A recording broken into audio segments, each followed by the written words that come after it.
शांत चित्तानं नीट ऐकून घ्यायचं. हे झालं की लगेच सर आता स्ट्रॅटेजी काय असावी सांगा. हां, मी तर तासभर सांगतो नोट्स नाही काढायचं, परत सर नोट्स काढू का नको.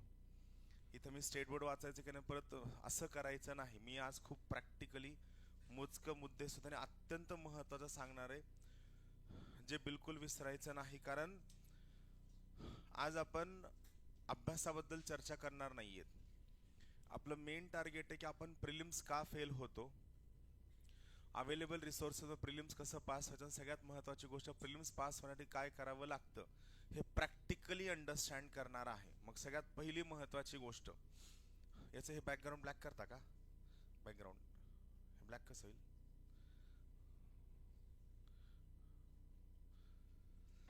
ठीक आहे.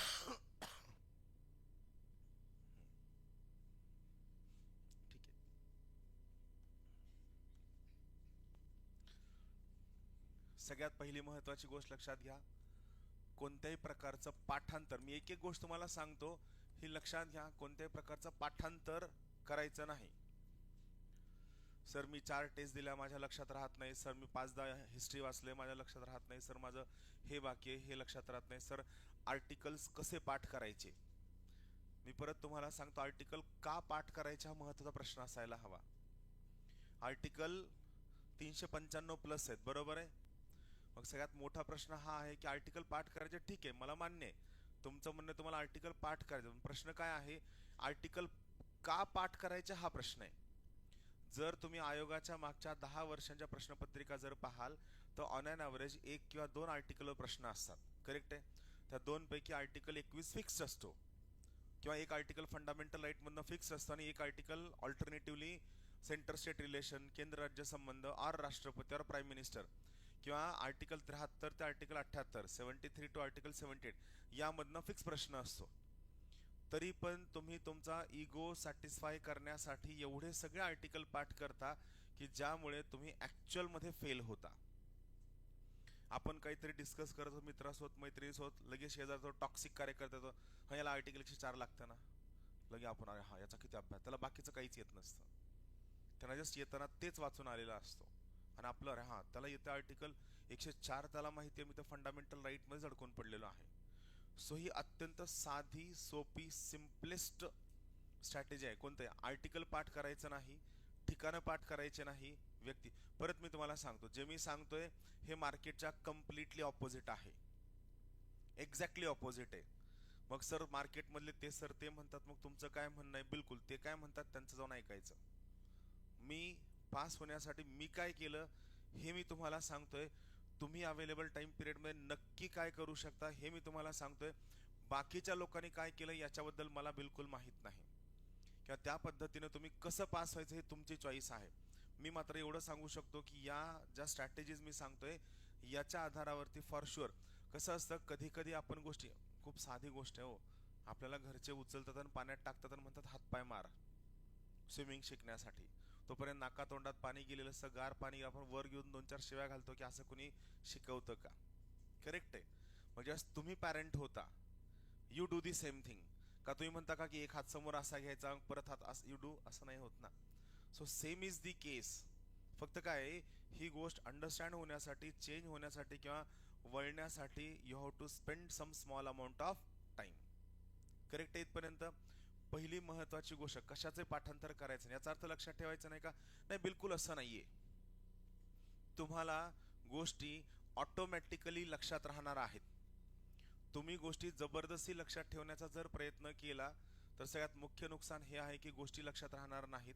आणि मला लक्षात का राहत नाही या स्ट्रेस खाली, या टेन्शन खाली तुमचा जो चांगला अभ्यास होतोय हा अभ्यास सुद्धा कॉम्प्रोमाइज होईल आणि पहिल्या दिवसापासून तुम्ही टेन्शनमध्ये अभ्यास कराल, जे मला नकोय. तुमची परीक्षा ज्या तारखेला आहे त्या तारखेच्या 15 दिवस अगोदर तुम्ही लक्ष घ्या, तुम्हाला स्वतःला काहीही कष्ट न घेता 150 आर्टिकल सहज पाठ असतील. आणि मग त्यावेळेस तुम्ही मला अरे काही गरजच नव्हती आर्टिकल पाठ करायची, कारण आर्टिकलवर प्रश्नच येत नाहीत. ही या परीक्षेची ब्युटी आहे. पाठांतर करायचं नाही. दुसरी सगळ्यात महत्वाची गोष्ट, कोणत्याही प्रकारचं टार्गेट ठेवायचं नाही. तुम्हाला सगळे आपल्याच क्लासचे सगळे शिक्षक येऊन सांगतील हिस्ट्री एवढ्या दिवसात व्हायला हवं, जिओग्राफी एवढ्या दिवसात व्हायला हवं, हे असं व्हायला हवं, एवढे 50 रिव्हिजन व्हायला हवे. ते त्यांच्या जागेवरती करेक्ट आहेत. आपलं काय आहे, आपल्याला कोणत्याही पद्धतीचं टार्गेट यामुळे नाही ठेवायचं. परत सांगतो, जेव्हा आपण प्रिपरेशन करताना टार्गेट ठेवतो, लास्ट बेंचर्स तुमचं लक्ष ठेवा, लक्ष नाही सांगतोय हां. सो जेव्हा आपण टार्गेट ठेवतो, सगळ्यात मेन नुकसान हे होतं की बघा, दोन गोष्टी आहेत. मी तुम्हाला सिंपल सायकोलॉजिकल सांगतो. टार्गेट ठेवण्याचं नुकसान काय. लेटेस्ट तुम्ही टार्गेट ठेवलं की तुम्हाला एखादा टॉपिक 8 दिवसात वाचायचा आहे. 7 दिवस तुमचे झाले, 7 दिवसात तुमचा टॉपिक पर्टिक्युलर लेवलला वाचून झालाय. 1 दिवस बाकी आहे आणि 1 दिवसात तुमच्या लक्षात येतं की सगळं तुमचं वाचून नाही झालंय. मग 8व्या दिवशी तुम्ही काय करता, ते विषयाचे काही पेजेस पळवता. आता जेव्हा तुम्ही काही पेजेस पळवता, सगळ्यात मेन नुकसान हे होतं की सायकोलॉजिकली आपण निगेटिव्हिटीकडे जास्त अट्रॅक्ट होतो. बरोबर आहे. म्हणजे आपण 7 दिवस जो खूप चांगला अभ्यास केलाय, हा आपण कंप्लीट विसरून जातो. आणि 8व्या दिवशी आपण जे टॉपिक पळवलेत, आपण म्हणतो मी अभ्यास केला नाही, मी टॉपिक पळवलेत, मी टॉपिक पळवलेत, मी टॉपिक पळवलेत. आणि मग असं होतं की आपण 7 दिवसाच्या मेहनतीवर जो कॉन्फिडन्स यायला हवा, जे टेम्परामेंट बिल्ड व्हायला हवी, जे तुमचं नॉलेज बिल्ड व्हायला हवं, ते न होता 8व्या दिवशी तुमचं काय चुकलेलं आहे, या चुकलेल्या 8व्या दिवसावरती तुम्ही स्वतःची सायकोलॉजी बनवता आणि हाफ हार्टेड कॉन्फिडन्सनं एक्झामला जाता. 7 दिवस पाण्यात गेले. दुसरी महत्वाची गोष्ट, तुम्ही नशीब एवढं वाईट असतं की जे पेजेस तुम्ही पळवता त्यावरतीच प्रश्न येतो आणि पहिल्या 10 मध्येच तो प्रश्न असतो. आणि मग आपल्याला वाटतं की आपण पेजेस का पळवले, हळू वाचायला हवं होतं. सो डोंट, कोणत्याही प्रकारचा टार्गेट ठेवू नका. ऑनेस्टली, प्रामाणिकपणे अभ्यास करणं ही परीक्षा पास होण्याचं सगळ्यात महत्त्वाचं गणित आहे. प्रामाणिकपणा, ऑनेस्टी. कुणासोबत? स्वतःसोबत. कुणाला दाखवण्यासाठी नाही की मी किती अभ्यास करतोय, काय वाचलंय, कसं झालंय. या सगळ्या गोष्टींना, या सगळ्या सिस्टीममध्ये काय आहे, शून्य व्हॅल्यू आहे. प्रामाणिकपणे अभ्यास करणं म्हणजे काय, ज्या लोकांना नोकरी नाहीये, ज्या लोकांना फॅमिली सांभाळायचं नाहीये आणि जी लोक सदाशिव पेठेमध्ये राहतात, दुरून प्रवास करून येत नाहीत, जवळपास रूम आहे, या लोकांनी कंपल्सरी सकाळी 7 वाजल्यापासून ते रात्री 11 वाजेपर्यंत कंपल्सरी अभ्यास करायला हवा, एव्हरी डे विदाउट फेल. जर तुमची हे करण्याची तयारी असेल, हा हे का करायचं, यापेक्षा कमी अभ्यास केला तरी चालतो, तुम्ही पास व्हाल.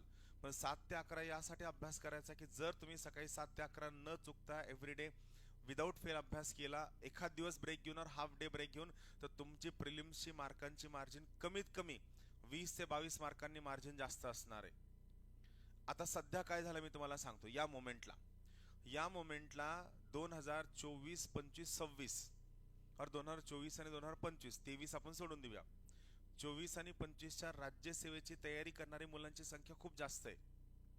यांचं रायटिंग चांगलं झालंय, ऑप्शनल प्रिपेअर झालाय, टेस्ट सिरीज देऊन झाली आहे, आन्सर रायटिंग करून झाली आहे, या सगळ्या लोकांचा अभ्यास खूप चांगला झालाय.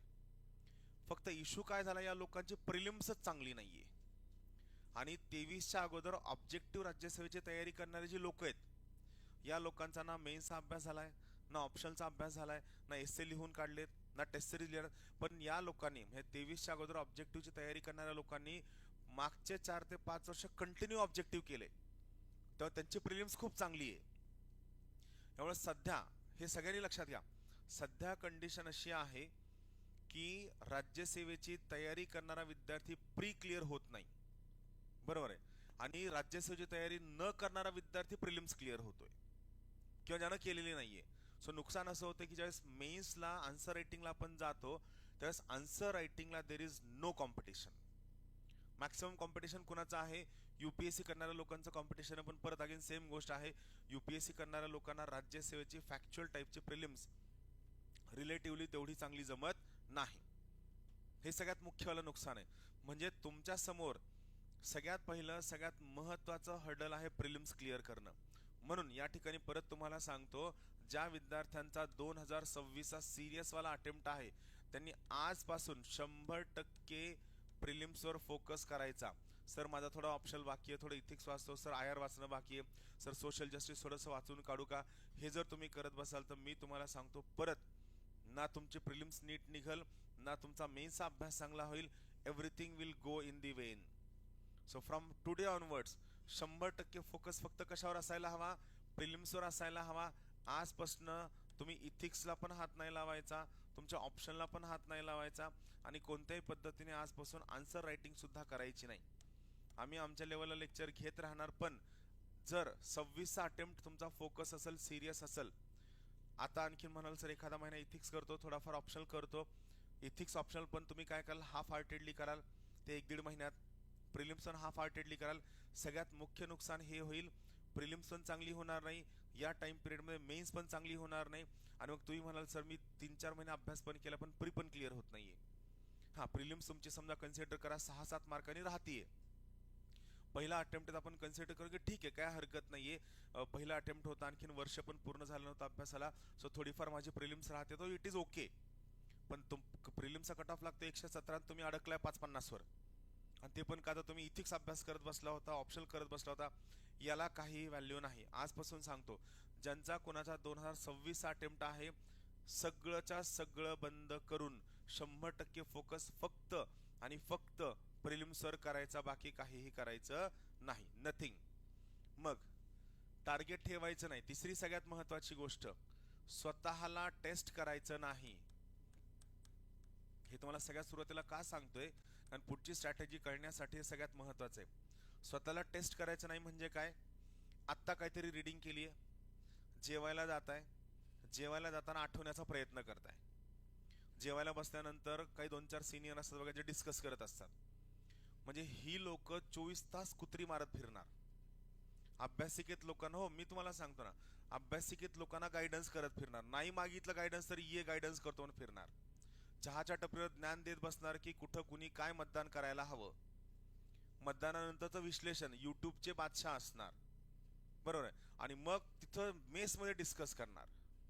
या टॉक्सिक लोकांपासून लांब राहायचं. लक्षात घ्या, it is better to not to have a company than to have a toxic company. Worst, pathetic, cheap, third class, toxic. मी थर्ड क्लास शब्द यासाठी वापरतो की ऍक्च्युअल मध्ये तुमच्या आजूबाजूला याच लायकीची थर्ड क्लास लोक आहेत की ज्यांना ते अभ्यास करतात ना कोणाला अभ्यास करू देतात, आणि मग तुम्ही त्या ऑरामध्ये असता की भाऊला किती येतंय, भाऊनी 50 मोर्चे काढलेत, आणि भाऊ म्हणतो आयोगातून आत्ता खबर आली की 50 डेप्युटी कलेक्टर ऍड होणार आहेत. आयोगात ह्यांना कोणी भीक पण घालत नाही, मी तुम्हाला सांगतो ना, आयोगात ना मंत्रालयात. मी तुम्हाला सांगतो, मला सुद्धा कोणाकडनंही कसलीही माहिती कळत नाही, बिलकुल नाही. आपलं नजरेसमोर चालायचं, एकदम एकदम त्या शाळकरी मुलासारखं की नाही मला ही प्रिलिम्स क्रॅक करताना काय, you should be very professional, you should be. माझा एक बॅचमेट आहे, मी ओपनली नाव सांगतो, विकास सुरळकर नावाचा. आम्ही 4 वर्ष सोबत अभ्यास केला प्रबोधिनीमध्ये. आमचं असं असायचं की चला आपण एखाद्याला चहाचं वाटलं की चला चहा प्यायला येऊ, आम्ही जस्ट चहा प्यायला येऊन बसलोय, तो म्हणला चला चहाला, आम्ही चहा निघायचो. विकास हलायचा नाही, विकास कधीच हलायचा नाही. आय टेल यू, थर्ड अटेम्प्टला तो IAS आहे.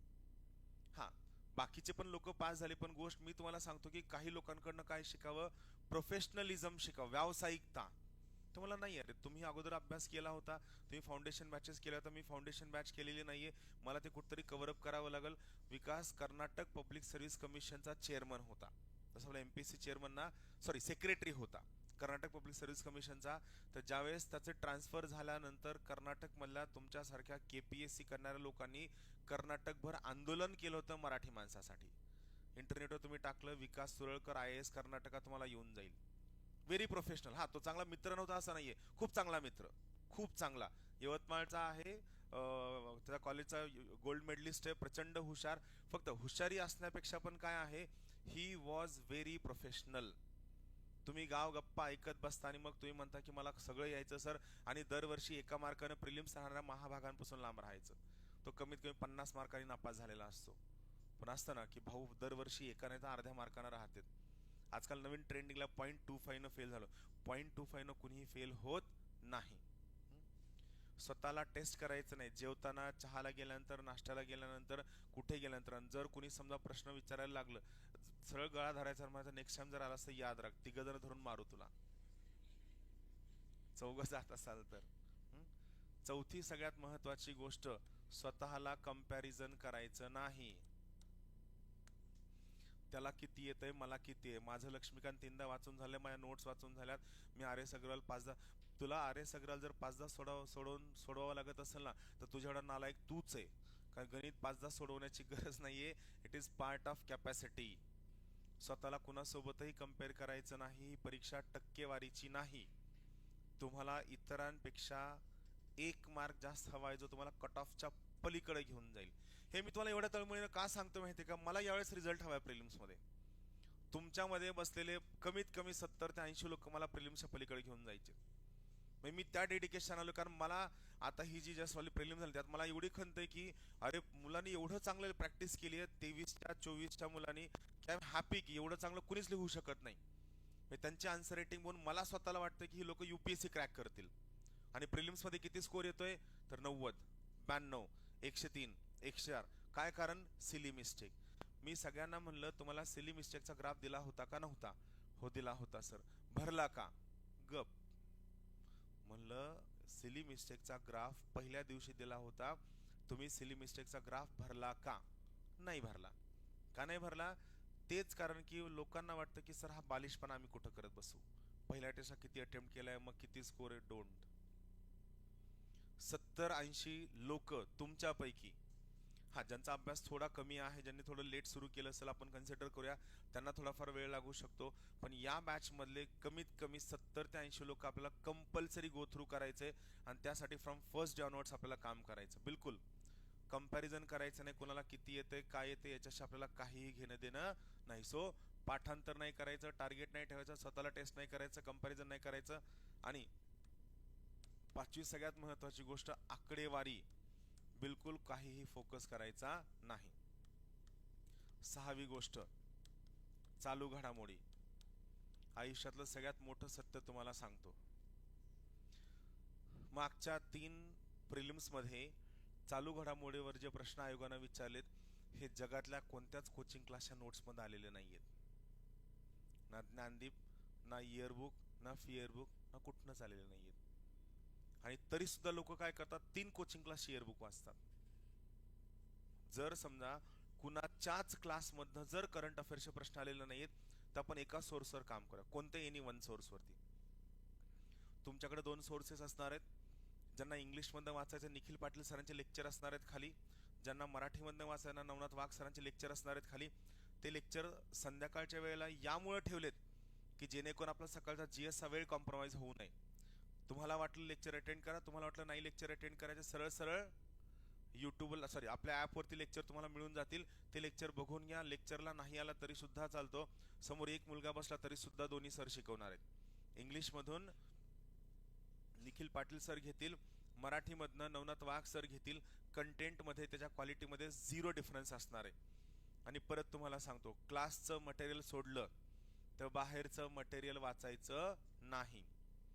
आत्ता यूट्यूबला आम्ही एक ओपनली व्हिडिओ घेतला अबाउट माइंड मॅप, बघितला? आत्ताच्या प्रिलिम्समध्ये 43 प्रश्न आम्ही ओपनली पेज वाईज दिले. मला सांगा तुमच्याकडे जुनवाला माइंड मॅप आहे?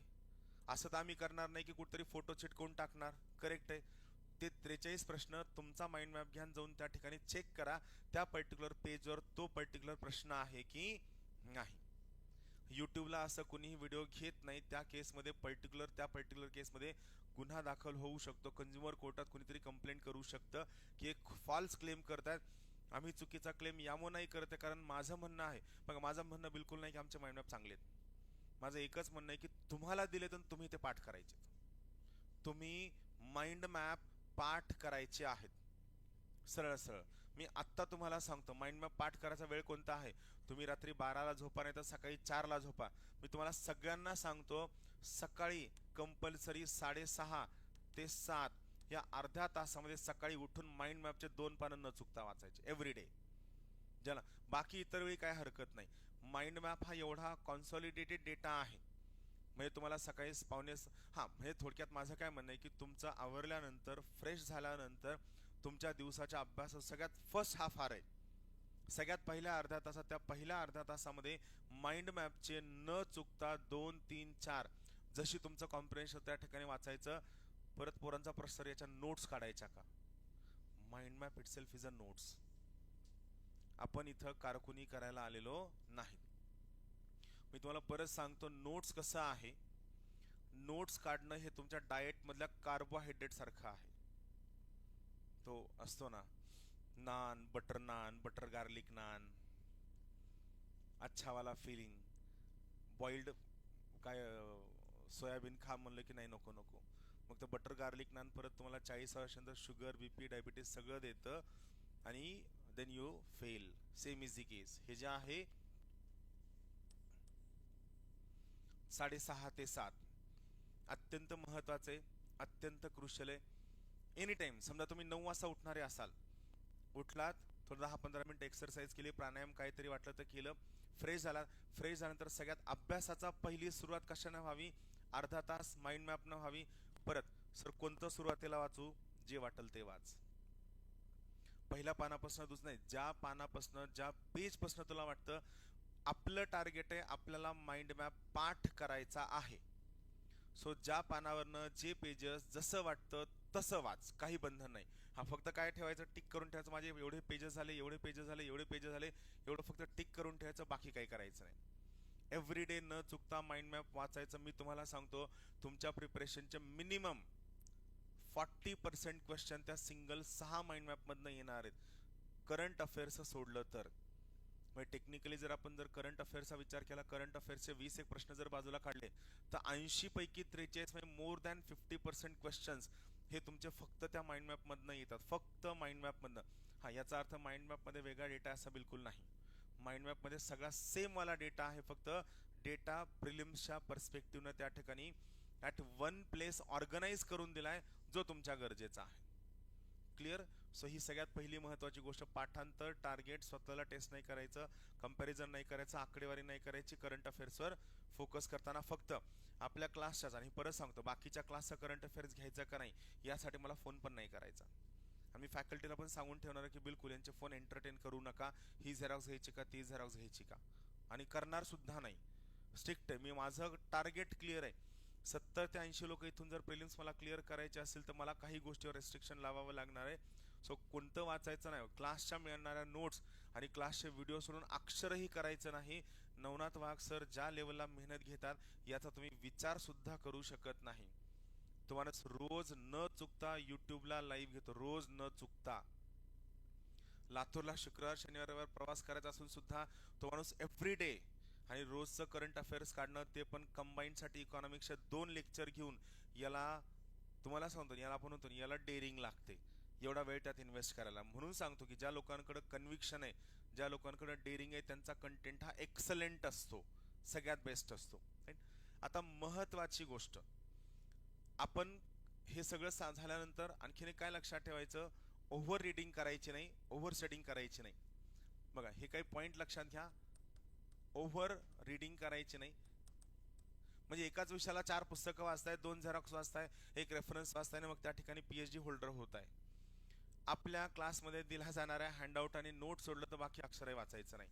परत तुम्हाला सांगतो, ज्या ठिकाणी बाहेरचं वाचायचं तेवढं फॅकल्टी तुम्हाला तेवढं रिस्पेक्टिव्हली सांगेल, बट अदरवाईज काही वाच, ओव्हर रिडिंग करायची नाही. दुसरी महत्वाची गोष्ट, ओव्हर स्टडिंग करायची नाही. ओव्हर स्टडिंग साधा कॉन्सेप्ट आहे. तुम्ही आज 4 तास असेल, 5व्या तासात तुम्हाला कळणं बंद झालंय, पण तरी पण तुम्ही इगो सॅटिस्फाय करण्यासाठी वर्गात कंटिन्यू बसवून आहेत. कळणं बंद झालं तरी तुम्ही बसा, बिलकुल करायचं नाही.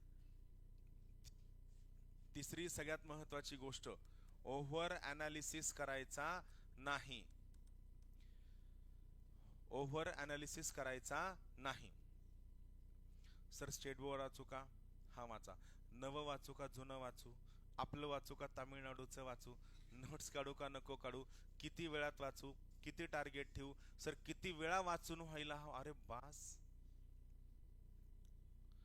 किती मार्केटमध्ये गायडन्स घेणार? आणि प्रत्येक महाभाग हा तुम्हाला त्याच्या त्याच्या पर्स्पेक्टिव्हनं सांगतो. तुम्ही तर फीस पे केली ना, आणि मी तुम्हाला ओपनली सांगतो की माझ्या आयुष्यात माझ्या प्रिलिम्समध्ये कट ऑफ पेक्षा कधीही मिनिमम 30 मार्कांची मार्जिन होती. ज्ञान प्रबोधिनी मधल्या माझ्या सगळ्या बॅचमेटला जाऊन भेटायचं. तुमच्या महाराष्ट्रात सध्या 8 ते 9 कलेक्टर जे माझे बॅचमेट आहेत, 10-12 IPS आम्ही सोबत तयारी केलेली आहे, सगळ्यांना विचारायचं की माझा प्रिलिम्सचा स्कोर कसा होता, माझा म्हणजे आमच्या सगळ्यांचा. हे तुम्हाला का सांगतो, यामागचं रिझन असं आहे की मी कधीही नोट्स काढल्या नाही, कधीही ओव्हर अनालिसिस केलं नाही. एक सोर्स घेतला, पहिल्या UPSC प्रिलिम्सचा वाजीरामचे येल्लो बुकलेट यायचे दिल्लीच्या, येल्लो बुकलेट आहे का येल्लो बुकलेट, बाकी काहीच वाचलं नाही, काहीही नाही. ठरवलं होतं एवढं वाचायचं म्हणजे एवढं वाचायचं, अक्षरशः ते पानं जीर्ण होऊन फक्त ते चुरगळायचे बाकी होते, and I got very good score. माझ्याकडं ती कॉन्व्हिक्शन आहे, ऑथॉरिटी आहे, म्हणून तुम्हाला सांगतोय. बिलकुल ओव्हर अनालिसिस करायचा नाही. चौथी महत्वाची गोष्ट, ओव्हर गायडन्स घ्यायचा नाही. ओव्हर गायडन्स घ्यायचा नाही. साधा कॉन्सेप्ट आहे. उठलाय, मला एकदा विचारलंय, रमेश सरांनी एकदा विचारलंय, मोहन सरांना विचारलंय, मग त्याच्यानंतर परत आणखीन वैभव सर आले. होय वैभव सर, खरंय का, असंच करायला पाहिजे का?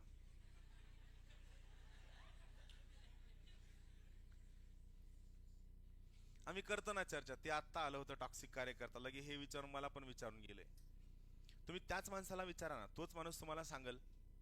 हा, तुम्ही एखादी गोष्ट 10 लोकांकडनं कन्फर्म करा, we don't have any objection. विचारण्याबद्दल अडचण नाहीये. अडचण ही आहे की आमचं म्हणणं आहे की तुम्ही कन्फ्यूज होऊ नये. उद्देश हा आहे की तुम्ही मल्टिपल गोष्टी ऐकून तुम्ही त्या पर्टिक्युलर ठिकाणी कन्फ्यूज होऊन तुमचं प्रिपरेशन कॉम्प्रोमाइज करू नये, हा उद्देश आहे, बाकी काही उद्देश नाहीये. Over reading, over studying, over analysis, over guidance 100% टाळायचं. बिलकुल. पहिले 15 दिवस तुम्हाला MCQ ला सेट होण्यासाठी लागणार आहेत. पहिले 15 दिवस सेट होण्यासाठी घ्यायचे. सगळ्यात महत्वाची गोष्ट, एक छोटीशी डायरी रोज सोबत कॅरी करायची. डायरी कॅरी करायची, मोठा रजिस्टर कॅरी नाही करायची, छोटीशी डायरी. ज्या डायरीमध्ये तुम्ही जे सगळे, आज समजा वाचताना तुम्हाला वाटतं की हा खूप महत्त्वाचा पॉईंट सरांनी सांगितला, सरांनी 4दा सांगितलं, हे लक्षात ठेवा, लक्षात ठेवा, लक्षात ठेवा, आणि आपल्याकडनं ते मिस झालं, तर त्या डायरीमध्ये वर्गात बसल्यास लिहून काढायचं. हे बघा, बघू द्या तुमची डायरी. हे बघा, ही छानवाली डायरी आहे, लाईक धिस, सिम्पल वाला. या टाईपची छोटी साधी सिंपल डायरी. ज्या डायरीत तुम्हाला काय वाटतंय, मी रात्री घरी गेल्यानंतर जर काही रिवाइज करायचं असेल, तर या टाईपची छोटीशी डायरी. वर्गात तुमचं नोटबुक आहे, शेजारी तुम्हाला हँडआउट दिलेलं आहे, त्यात तुम्ही लिहिताना, हे लिहिताना सर सांगतात की हे पाठ करा रे, हे महत्वाचं, यावरनं प्रश्न येतो रे, लिहून काढायचं. किंवा सरांनी एखादं आयडिया सांगितली, एखादी ट्रिक सांगितली, तर ते त्या ठिकाणी काय करायचं, लिहून काढायचं. आपल्याकडं ते त्या ठिकाणी असायला हवं. प्रत्येकाने डायरी मेंटेन करायची एव्हरी डेची, ज्याच्या आधारावर तुम्ही काय करणार आहेत, रोज रात्री झोपायला गेल्यानंतर तुम्ही काय प्रिपेअर करणार आहेत हे त्या ठिकाणी लिहिणार आहात. चला, आता आपल्या एक एक मुद्द्याकडे येऊया.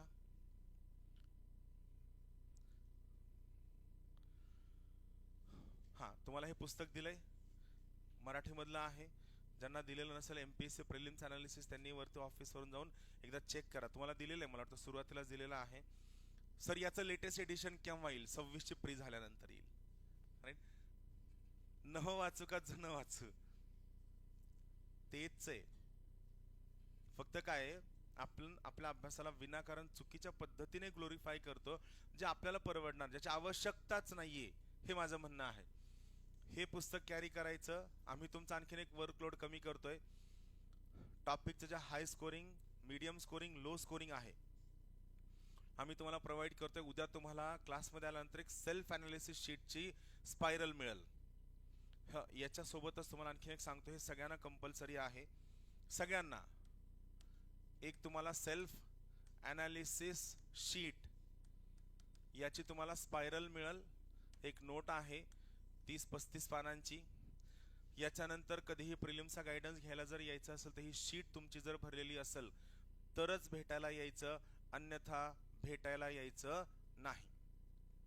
रिझन सांगतो. प्रत्येक वेळी असं होतं की जे सिन्सिअर, ऑनेस्ट आणि खूप चांगले प्रामाणिक विद्यार्थी आहेत, जे सांगितलेल्या सगळ्या गोष्टी फॉलो करतात, ते कधीतरी भेटायला येतात. आणि या गोष्टी फॉलो न करता युट्यूबवर किंवा टपरीवरचं गायडन्स घेणारे खूप सगळे मुलं असतात.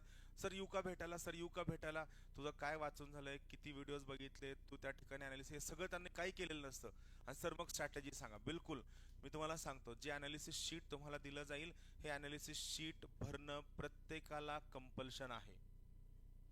प्रत्येकाला. मला हाऊस नाही आली की झेरॉक्सवर पैसे खर्च करायचे, पण मला माहिती आहे की जोपर्यंत तुम्ही स्वतःच्या प्रिपरेशनला ट्रॅक करत नाहीत, तुमच्या प्रिपरेशनचं डॉक्युमेंटेशन करत नाहीत, तोपर्यंत तुम्हाला रिझल्ट येत नाही. सेल्फ अनालिसिस शीट आहे, ज्यात सगळ्या गोष्टी एका ठिकाणी मांडलेल्या असेल. तुम्ही त्या पर्टिक्युलर टॉपिकला व्हिडिओ बघितलाय का, लेक्चर अटेंड केलंय का, प्रामाणिकपणे भरायचं. आणि आम्ही स्वतः त्या ठिकाणी काय केलं, सगळ्या टॉपिकचं आम्ही तुम्हाला क्लासिफिकेशन करून दिलेलं आहे. High scoring topic, medium scoring topic, low scoring topic. म्हणून आता परत आणखीन कोणाकडे जाऊन सर मला अनालिसिस करायचं कसं करू, अनालिसिस करून दिलंय ना, हातात रेडीमेड दिलंय, लिहून दिलंय, तरी तुम्हाला अनालिसिस का करायचंय, हा मोठा प्रश्न आहे. जर रेडीमेड हातात अनालिसिस करून दिलेलं असेल तर वाय वेस्ट युअर टाइम. जो वेळ तुम्ही तुमचा अनालिसिस करण्यावरती वेस्ट करणार होतात तो वेळ तुम्ही ते टॉपिक रीडिंग करण्यात पुन्हा पुन्हा यूज करा, तुम्हाला जास्त फायदा होईल. क्लिअर ही गोष्ट. अनालिसिस तुम्हाला दोन गोष्टीचं सेल्फ अनालिसिस शीट मिळेल उद्या, ती न चुकता भरायची. दुसरी महत्त्वाची गोष्ट, तुम्हाला प्रिलिम्स अनालिसिस पुस्तक दिलंय, हे न चुकता वाचायचं अत्यंत महत्त्वाचं आहे. हे पुस्तक कसं वाचायचं, तर साधा सिंपल कॉन्सेप्ट आहे. आज समजा सरांचं हिस्ट्रीचं लेक्चर होतं, बरोबर आहे, एखादा पर्टिक्युलर टॉपिक असेल, तुम्हाला पुस्तक दिलंय, मला सांगा तुम्ही PYQ वाचून किती लोक आला होतात आज? बघा, ऑलमोस्ट फक्त 8 ते 9 लोक. सो ही 9 लोक तुमच्यापेक्षा रेसमध्ये समोर आहेत की आज जे सर शिकवणार आहेत. आणि महत्त्वाची गोष्ट काय की कोऑर्डिनेटरला सांगायची गरज नाही, सरांना तुम्ही विचारू शकता. इव्हन मी पण सरांना इन्स्ट्रक्शन देऊन ठेवतो की उद्या काय टॉपिक शिकवणार आहेत ते सरांनी सांगावं. आणि नॉर्मली काय की आम्ही सगळ्या टेस्ट ॲडव्हान्समध्ये तयार करून ठेवल्यात, बरोबर आहे. त्यामुळे असं आहे की कोणत्या दिवशी कोणते टॉपिक होणार आहेत हे आमच्याकडे ॲडव्हान्समध्ये तयार आहे. मग तुमचं काम काय आहे, तुमचं काम आहे की उद्या जर सर हे टॉपिक शिकवणार आहेत तर मी काय करतो, PYQ वाचून येतो, सोडवून नाही. PYQ मी कसा येतो, ते PYQ मी रीड करून येतो. कोणत्या टॉपिकवर आलाय, तो टॉपिक हाय स्कोरिंग आहे का, तो टॉपिक मीडियम स्कोरिंग आहे का, तो टॉपिक लो स्कोरिंग आहे का, मी ते बघून येतो. लक्षात घ्या, ही परीक्षा अभ्यासाची नाहीये, ही परीक्षा टेम्परामेंटची आहे. टेम्परामेंट म्हणजे जर तुम्हाला वाटत असेल की मी एवढे पुस्तकं, एवढे सब्जेक्ट, एवढं सगळं वाचून जर क्लिअर होईल, then you are on wrong track. 100%. आपल्याला 125 क्रॉस करायचे जर पेपर अवघड आला तर. आणि जर पेपर सोपा आला आपल्याला 135 क्रॉस करायचं. 135 आपलं टार्गेट आहे. सोपा पेपर आला, बाकी कुणाला किती पडते आपल्याला घेणं देणं नाही, आपलं कॉम्पिटिशन स्वतःसोबत आहे. जर पेपर सोपा आला 135 क्रॉस करायचे, जर पेपर अवघड आला 125 क्रॉस करायचे. कारण आपल्याला ही क्लॅरिटी आहे की आपण जर या लेवलला प्रिलिम्स मार्जिन जर क्लिअर होणार असू तर आपल्याला रिझल्ट हवा आहे, म्हणजे हवा आहे, म्हणजे हवा आहे, कुछ भी हो जाए. मग हे जे प्रिलिम्स अनालिसिस पुस्तक आहे, फोल्डर घ्यायचं, 10 रुपयाचे प्लास्टिकचे फोल्डर येतात, याचे तुकडे करायचे. तुकडे करून काय करायचं, हाय स्कोरिंग टॉपिक एका बाजूला, मीडियम स्कोरिंग टॉपिक एका फाईलमध्ये, लो स्कोरिंग टॉपिक एका फाईलमध्ये. मग उद्या सर जे शिकवणार आहेत, लेटेस्ट आज समजा सरांचा काय टॉपिक होता, तुमची टेस्ट आहे, किती मार्कांची टेस्ट आहे, 50 मार्कांची टेस्ट आहे, करेक्ट आहे. सो 50 मार्कांची टेस्ट नॉर्मली आम्ही कन्सिडर करतो तुम्हाला 40 मिनिटं लागतील, पण मला माहिती आहे 50 मार्कांची टेस्ट तुमची 30 मिनिटात सोडून होते. 30 मिनिटामध्ये ती टेस्ट सोडून झाल्यानंतर तुम्ही अर्धा तास रोज ब्रेक घेणार आहेत का, नाही घे, इथंच बसणार आहेत. मग जर तुम्ही इथंच बसणार असाल तर त्या पर्टिक्युलर केसमध्ये त्या अनालिसिसच्या पुस्तकामधले PYQ इथं बसल्यानंतर का नको वाचायला, वेळ आहे ना आपल्याकडं. 1 तास शिकवलंय, 30 मिनिटात टेस्ट सोडून झाली, 1.5 आवर, 20 मिनिटं रिलॅक्स होण्यासाठी खूप झाले, मोर दॅन सफिशियंट.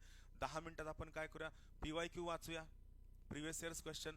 मग बघा, माइंड मॅप मधनं जवळपास 43 क्वेश्चन. आणि मी तुम्हाला परत एकदा सांगतो की 10% प्रश्न हे दरवर्षी PYQ मधनं रिपीट होतात, डिरेक्टली ऑर इनडिरेक्टली. 10% प्रश्न दरवर्षी रिपीट होतात, डिरेक्टली ऑर इनडिरेक्टली. म्हणजे तुम्ही जर 10% प्रश्न जर तुमचे करेक्ट आले, म्हणजे चुकले नाही, सिली मिस्टेक झाल्या नाही, तर मला सांगा सध्या निगेटिव्ह किती, 1/3 आहे का 1/4 आहे? 1/4 आहे. MPSC ला जरी 1/4 असलं तरी UPSC ला 1/3 आहे.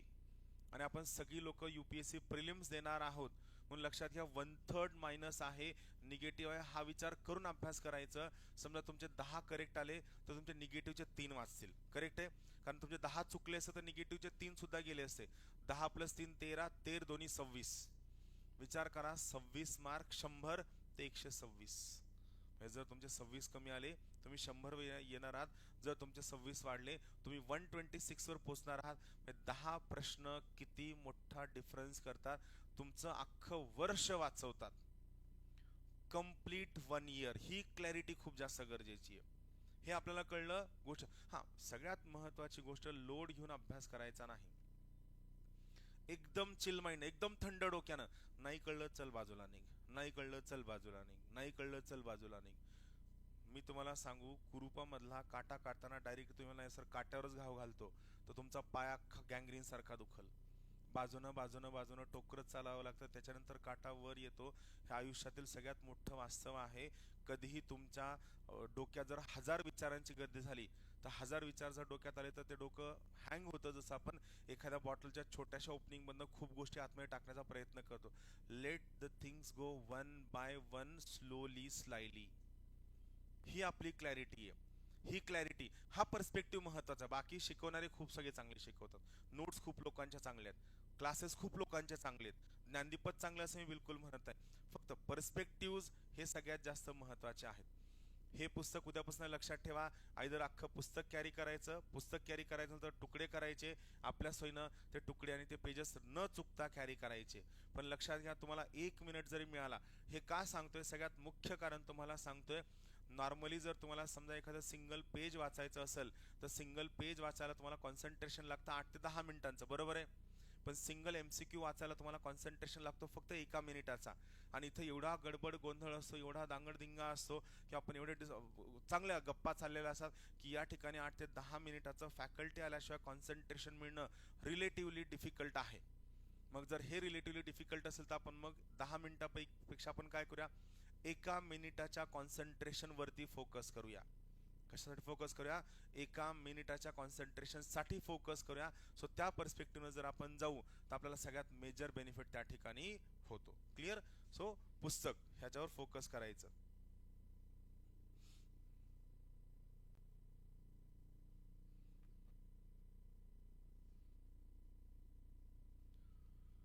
हा, आपण काय काय शिकणार आहेत. Golden rule, golden flow, attempt, state board, पुस्तक कसं वाचायचं, नोट्स मेकिंग, PYQ, माइंड मॅपचा वापर, high scoring, medium scoring, low scoring topic, हे आपले एजेंडा आहेत. ऑलमोस्ट यातला जो फिलॉसॉफीचा पार्ट आहे तुम्ही सांगून झालं. फक्त तिथे मी एक एक मुद्दा तुम्हाला सांगतो, तुम्ही लक्षात कसं ठेवायचंय.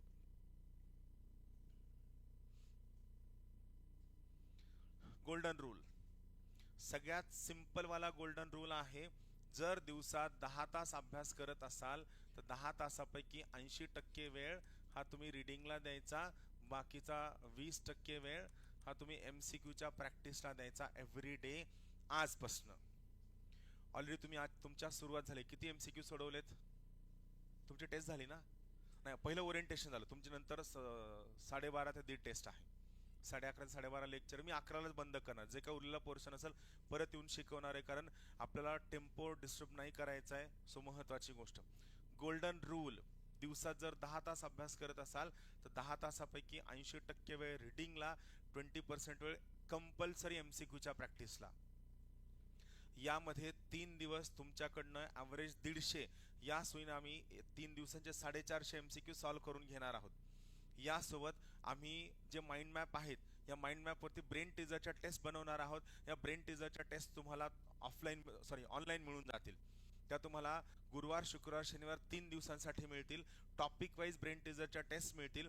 आम्ही त्याचं शेड्यूल सुद्धा लावू, जेणेकरून तुम्ही त्याला कोणत्या फ्लोनं वाचावं हे आपल्याला डिसाईड करता येईल. ब्रेन टीजरची टेस्ट काय आहे तर लक्षात घ्या. आता जेव्हा तुम्ही MCQच्या परीक्षांची तयारी करता, तर MCQच्या परीक्षांची तयारी करताना एक वेळ असा येतो की आपल्याला त्या प्रश्नाचा पर्याय दिल्याशिवाय उत्तरच येत नाही. म्हणजे आपण एवढे मेकॅनिकल होऊन जातो की प्रश्न विचारला की हा पर्याय सांग तर उत्तर सांगतो. म्हणजे आपलं ब्रेनची थॉट प्रोसेस बंद झालेली असते. ब्रेनला सवय लागलेली असते दिलेल्या ऑप्शन्सपैकी निवडायचं. त्यामुळे ब्रेन टीजरच्या ज्या टेस्ट आहेत, या ब्रेन टीजरच्या टेस्टमध्ये कोणताही पर्याय असणार नाही. Fill in the blank, right or wrong, एखादी गोष्ट तुम्ही त्या ठिकाणी करेक्ट करा, सेंटेन्सला करेक्शन करा, चुकीचं वाक्य ओळखा, और मॅच दी पेअर करा. या म्हणजे ज्या पर्टिक्युलर ठिकाणी तुम्हाला मेमरीचं काम असेल त्या मेमरीच्या सगळ्या गोष्टी ब्रेन टीजरच्या टेस्टमधनं मिळतील. माइंड मॅपवरती सगळ्या ब्रेन टीजरच्या टेस्ट तुमच्या त्या ठिकाणी प्रिपेअर करून मिळतील. तुम्हाला ब्रेन टीजरच्या टेस्ट सुद्धा सोडवायच्या. हे बघा, तुम्हाला जो प्रश्न असतो, सर माझं रिव्हिजन झालेलं नाही, मी काय करू? पण तुम्ही हा विचार का नाही करत की तुम्हाला आता जे शिकवलं जातंय हे एकदा काही बॅचेस सोडलं तर हे एकदा मेन्सच्या वेळेस शिकून झालंय, एकदा तुम्ही वाचलंय, करेक्ट आहे, मेन्सच्या वेळेस शिकून झाले, एकदा तुम्ही वाचलंय, त्यावर तुमच्या काही लोकांनी आन्सर रायटिंगचा प्रयत्न सुद्धा केला असणार आहे. सो 3 गोष्टी झाल्या. व्हिडिओ समजा आपण कन्सिडर करूया तुम्ही व्हिडिओ नाही बघितला, सोड दो, तुमच्या मागं खूप व्याप होता, धावपळ होती, निवडणुका होत्या, सो होतं काम, तुम्हाला ते आता परत शिकवलं जाते, बरोबर आहे, परत त्याचा व्हिडिओ येणार आहे. आता MCQ ची टेस्ट येणार आहे, आता ब्रेन टीजरची टेस्ट येणार आहे, सोबत त्या टॉपिकवरचे PYQ असणार आहेत, सोबत त्या टॉपिकवरची वीकली टेस्ट असणार आहे, सोबत त्या टॉपिकवरची डेली टेस्ट असणार आहे. मला सांगा, एखाद्या टॉपिकला जर तुम्ही एवढ्या पद्धतीने जर गिरवून केलं, वेगळ्या रिव्हिजनची गरज आहे का? आत्ता या क्षणापासून मला काहीतरी नंतर काय तो अश्वमेध यज्ञ घालून रिव्हिजन करायचंय, हे आत्ता डोक्यातनं काढून टाका. Every day is a revision day. परत सांगतो, ही फिलॉसॉफी लक्षात ठेवा. Every day is a revision day.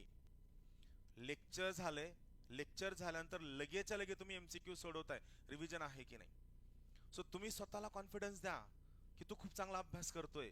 तुम्ही स्वतःला जर कॉन्फिडन्स नाही दिला तर लक्षात घ्या, तुमच्या मदतीला कुणीही येणार नाही. तुम्हाला स्वतःला सांगावं लागेल, whatever you are doing is the greatest in the world.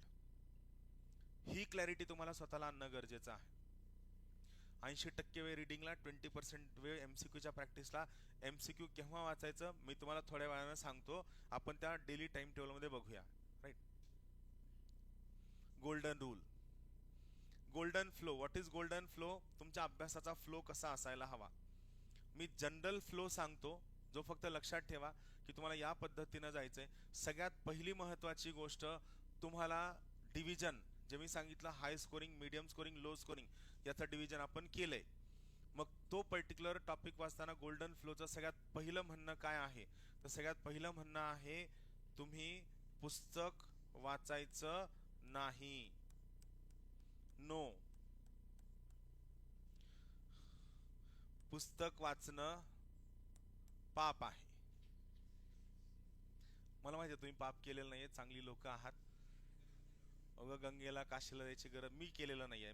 माझ्या मनात त्याबद्दल क्रिस्टल क्लॅरिटी आहे, मी केलेलंच नाहीये. हा, तुम्ही सुरुवात करू नका. राईट. बिलकुल वाचायचं नाही, पुस्तक वाचायचं नाही. काय वाचायचं? Only topic. मला काही काही लोकांची खरंच कीव करावीशी वाटते. म्हणजे तुम्ही बघा ना, तुम्ही एखाद्या पर्सन कडे जा आणि त्याला गायडन्स म्हणा की सर काय होते, माझा स्कोर वाढत नाही.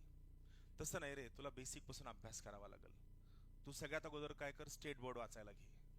मग स्टेट बोर्ड मध्ये 4 महिने जातात. मग आपल्याला कळतं की आपल्या आयुष्यातलं सगळं रस निघून गेलाय, कारण स्टेट बोर्ड वाचेपर्यंत सगळं संपलेलं असतं. सर मला परत स्कोर येत नाही. तू स्टेट बोर्ड वाचलेस का? हा वाचले. रिव्हिजन केलंस का? नाही. परत रिव्हिजन कर. 6 महिने त्यात जातात.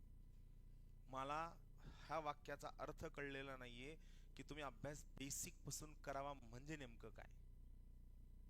साधी गोष्ट आहे, ही बॉटल आहे. मला सांगा, तुम्हाला बॉटल बद्दल लिहा म्हणल्यानंतर तुम्ही बॉटल कोणत्या कंपनीत बनली, कोणत्या कारखान्यात बनली, कोणत्या आयरन ओव्हर पासून बनली, हे लिहिणार का?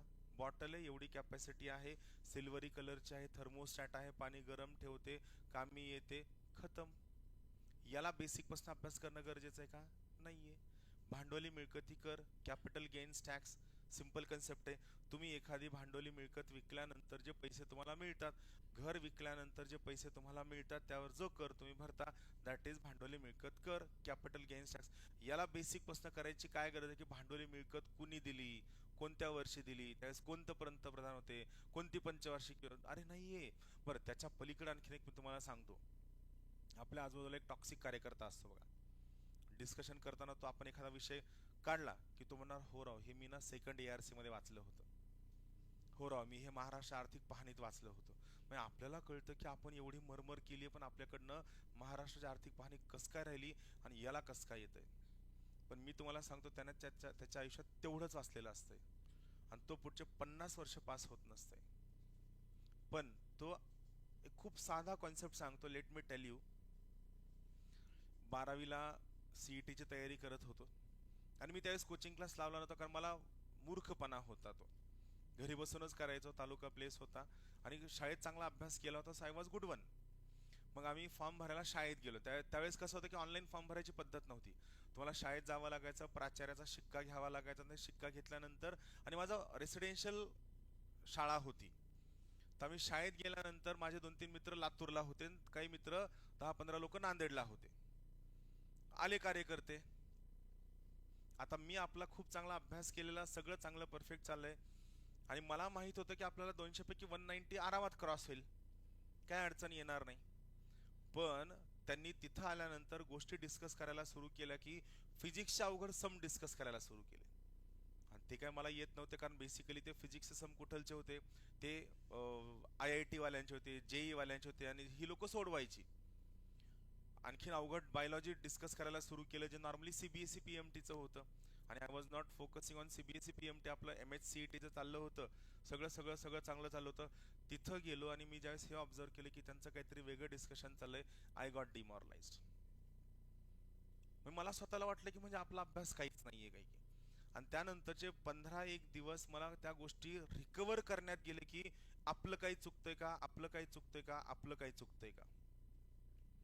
अँड आय टेल यू, मी माझ्या my score was 183 out of 200, 2003ची CET. यामध्ये जागतिक एड्स दिवस चुकवला होता, मानवी हक्कांचा दिवस, म्हणजे अशा सिली मिस्टेक केल्या होत्या ज्या सिली मिस्टेक व्हायला नको. Physics 49 out of 50, chemistry 50 out of 50, आणि सगळ्यात मातीकुट्टाखाली बायोलॉजीमध्ये जो माझा सगळ्यात चांगला विषय होता. आणि का मातीखाली? एकमेव कारण आहे की मला असं वाटायचं की आपण एवढा चांगला अभ्यास केलेला नाहीये का. हे मी इथून तुम्हाला सांगतो की ही जी फिलिंग आहे ही सगळ्यात वाईट आहे. कुणासोबतही चर्चा करायची नाही तुम्ही किती अभ्यास केलाय, किती अभ्यास केला नाही. मला आजही खंत आहे की ती लोक जर भेटली नसती, मी एकट्याने जाऊन जर फॉर्म भरला असतो. त्यांनी काही चूक नाही केलं, हा माझा फॉल्ट आहे की I allowed them to influence me. आणि त्यावेळेस आपण लहान असतो, 12वीचं काय वय असतं का. आणि काय असतं की आपल्याला जेव्हा ही फिलिंग असते की बाहेर लोक काहीतरी वेगळा अभ्यास करत असते, तुमच्या खूप सगळ्या लोकांना वाटतं UPSC वाली लोक काहीतरी वेगळा अभ्यास करत असतील. बिलकुल नाही. मी तुम्हाला सांगतो काहीही वेगळं करत नाहीत. Absolutely no. खूप वेगळं आहे. म्हणून महत्वाची गोष्ट काय, पुस्तक वाचायचं नाही, वाचून झालंय का नाही हा विचार करायचा नाही. काय वाचायचे, फक्त आणि फक्त टॉपिक वाचायचे. ओनली टॉपिक रिडिंग करायचे, फक्त टॉपिक. टॉपिक मध्ये पण सुरुवात कुठून करायची, कोणताही टॉपिक वाचायला घेतात सगळ्यात PYQ वाचून काढायचे. PYQ वाचताना हायलायटर सोबत घ्यायचा, आणि कोणत्या टॉपिक वर PYQ आलाय त्या टॉपिकला हायलाइट करायचं. तुम्हाला सुरुवातीला उत्तर नाही येणार आहे, करेक्ट आहे, कारण तुमचा आणखीन अभ्यास सुरू झालेला नाहीये. आता या मोमेंटला आपलं काय टार्गेट आहे की आपल्याला आपल्या ब्रेनला फीड करायचंय की तू वाचताना हे लक्षात घे की या टॉपिकवर आला, या टॉपिकवर आला, या टॉपिकवर आला, या टॉपिकवर आला. सो आपण काय करतो, टॉपिक फीड करतो आपल्या ब्रेनला की भाई याच्यावरती प्रश्न येत आहेत. मग तुम्ही तुमची इच्छा असो अथवा नसो, सायकोलॉजिकली तुमच्या ब्रेन मध्ये परत त्या गोष्टी आतमध्ये जात राहतात, जात राहतात, जात राहतात, अँड यू आर लाईक की हा मग चला. सो फक्त PYQ वाचून काढायचे, फक्त वाचायचे. ते PYQ वाचून झाल्यानंतर सगळ्यात पहिली महत्वाची गोष्ट, तुम्हाला दिलेली PPT, तुम्ही लेक्चर अटेंड करता हे मी कन्सिडर करून चालतो, PPT/PDF हे वाचून काढायचं. प्रिंट, कोणत्याही रेफरन्स मटेरियलला हात लावायचा नाही सुरुवातीला. PPT/PDF हे वाचून झाल्यानंतर सगळ्यात पहिलं हे झाल्यानंतर या टॉपिक वरचे माइंड मॅप वाचायला घ्यायचे. त्या टॉपिक वरचे go for the mind map. Mind map वाचून झालं, मग हा जो टॉपिक आहे, आता ऑलरेडी तुम्ही क्लासमध्ये त्या टॉपिक वरचं काय करणार आहात, PYQ सोडवणार आहात. सो परत या टॉपिक वरचे PYQ रीडिंगला घ्यायचे. आता सेकंड टाइम, एकदा तुम्ही वाचलंय, टॉपिक हायलाइट केलाय, आता तुम्ही वाचताय, आता तुम्ही प्रश्न कॉम्प्रिहेंड करताय, कारण तुमच्याकडे काय आहे, कॉन्सेप्ट पण क्लिअर आहे, तुम्हाला टॉपिक सुद्धा कळलेला आहे. PYQ, PPT/PDF, mind map, PYQ, त्याच्यानंतर जर त्याचा असेल तर रेफरन्स मटेरियल, जर तुम्हाला वाटलं तर रेफरन्स मटेरियल, आणि त्याच्यानंतर मग नवीन MCQ. त्याच्यानंतर काय, नवीन MCQ खतम. तुमचा टॉपिक त्या ठिकाणी कंप्लीट झालेला आहे. हेच मी लिहून दिलेलं आहे त्या पर्टिक्युलर सेल्फ अनालिसिस शीट मध्ये. तुम्ही त्या टॉपिक वरचे PYQ किती वेळा सोडवलेत, लाईन करायची, लाईन करायची, लाईन करायची, लाईन करायची, लाईन करायची. मी टॉपिक 3दा वाचलाय, 4दा वाचलाय, 2दा वाचलाय, 1दा वाचलाय, व्हिडिओ बघितलाय का, PPT वाचलेली आहे का, हे सगळं आपल्याला फक्त काय करायचं, ट्रॅक करायचंय.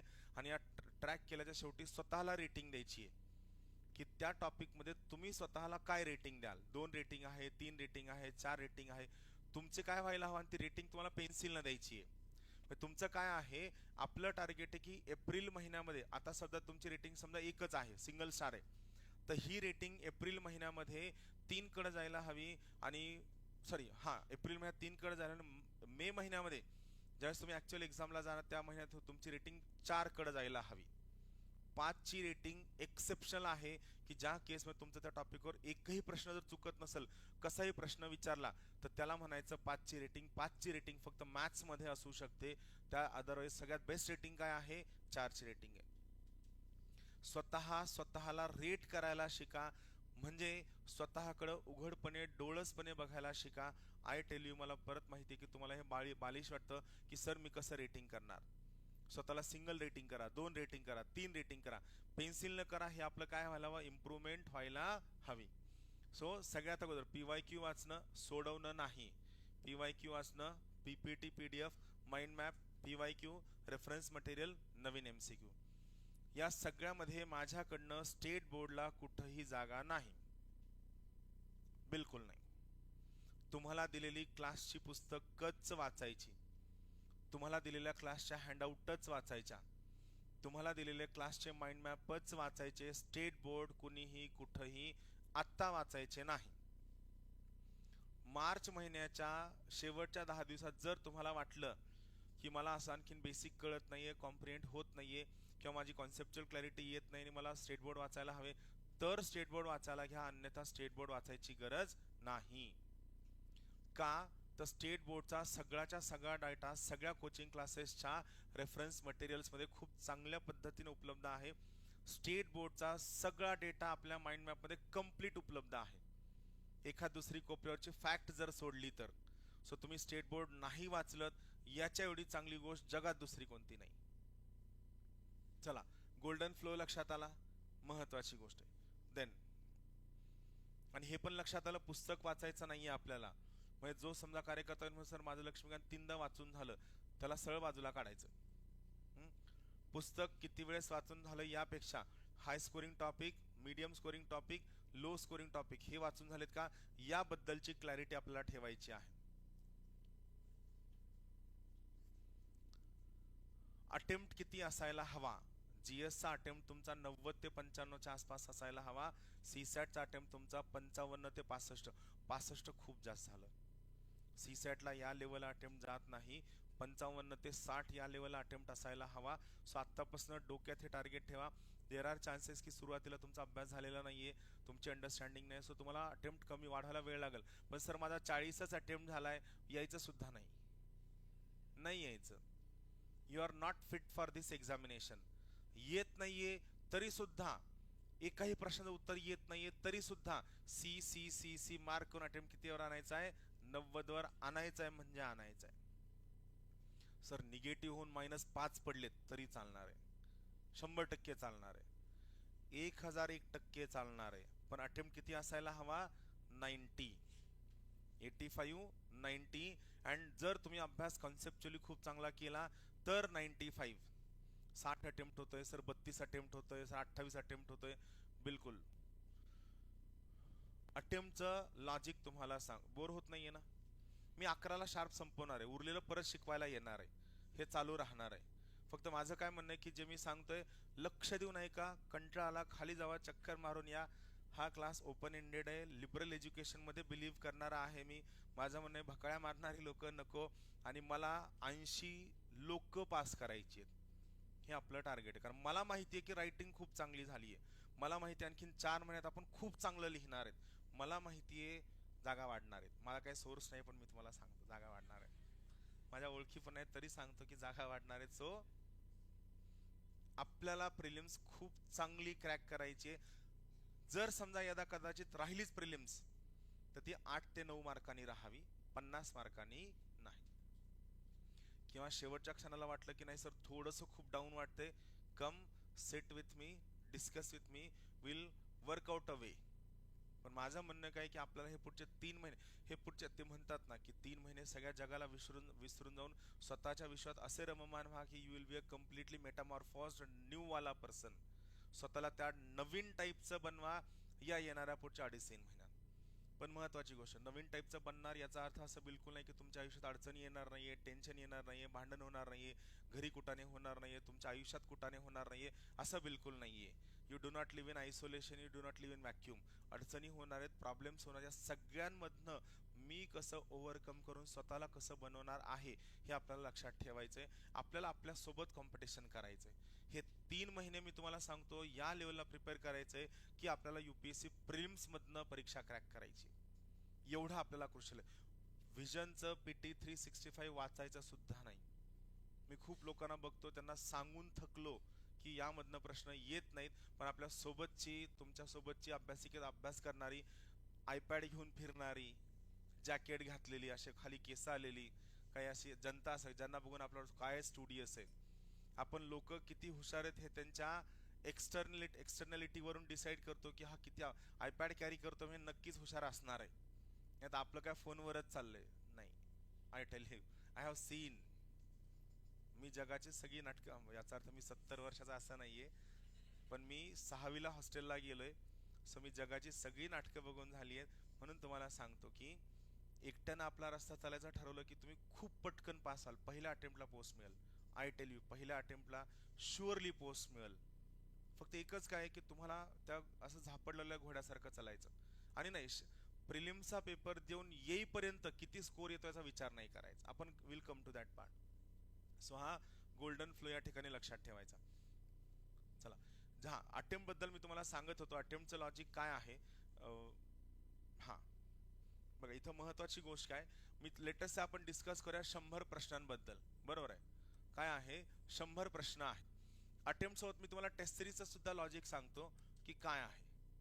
बरोबर आहे. आता समजा कोणतीही टेस्ट सिरीज किंवा ऍक्च्युअल आयोगाचा पेपर, हे लॉजिक समजून घ्या, महत्वाचं आहे. समजा आयोगाचा पेपर आहे, आयोगाच्या पेपरमध्ये किती 100 प्रश्न आहेत. आता 100 पैकी मी तुम्हाला सांगू ना, 100 पैकी 20 प्रश्न ज्याने त्याच्या आयुष्यात एकदा जरी MPSC शब्द उच्चारला असेल, MPSC, त्याला सुद्धा 20 प्रश्न येणार आहेत. 20 प्रश्न प्रत्येकाला येणार आहेत. 10 प्रश्न कुणालाच येणार नाहीत. ज्यानं पेपर सेट केलाय त्याला सुद्धा माहित नाही याचं उत्तर काय आहे. आता माझा साधा प्रश्न, यू थिंक अबाउट इट. हे जे 20 प्रश्न आहेत इथं वर्गात बसलेल्या प्रत्येकाला येणार आहेत. मग या 20 प्रश्नात कॉम्पिटिशन आहे का?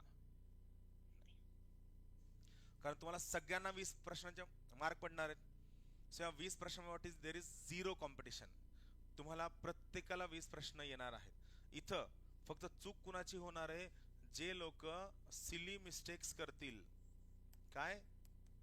जे लोक सिली मिस्टेक्स करतील, दे आर ॲट फॉल्ट. नुकसान त्यांचं आहे. 20 प्रश्नात जे लोक सिली मिस्टेक करतील त्यांचं नुकसान आहे. 10 प्रश्न कुणालाच येणार नाहीत. आणि जे 1-2 टॉक्सिक कार्यकर्ते ज्यांना 10 प्रश्न येतात ते कॉम्पिटिशन मध्ये, कारण त्यांना ते 20 येत नाहीत. बरोबर, बाकीचं सोडून द्या. सो महत्वाची गोष्ट, 10 प्रश्न जे कुणालाच येत नाहीत यामध्ये पण there is no competition. Then real competition lies in how many questions? 70 question. आता 70 पैकी मी तुम्हाला सांगू ना, ज्यांनी थोडाफार चांगला अभ्यास केलाय मागच्या 4-5 महिन्यात आणि आता पण चांगला अभ्यास करण्यात, या लोकांना येणार आहेत 70 पैकी 40 प्रश्न. इथं काय कॉम्पिटिशन थोडंसं हलणार आहे. जी लोक टेम्परामेंट वाली आहेत, चांगले अंडरस्टँडिंग वाले आहेत, कन्सेप्ट क्लिअर आहेत, सिन्सिअरली अभ्यास करताना 40 प्रश्नात ॲडव्हान्टेज असणार आहे. त्याच्यानंतर उरले 30 प्रश्न.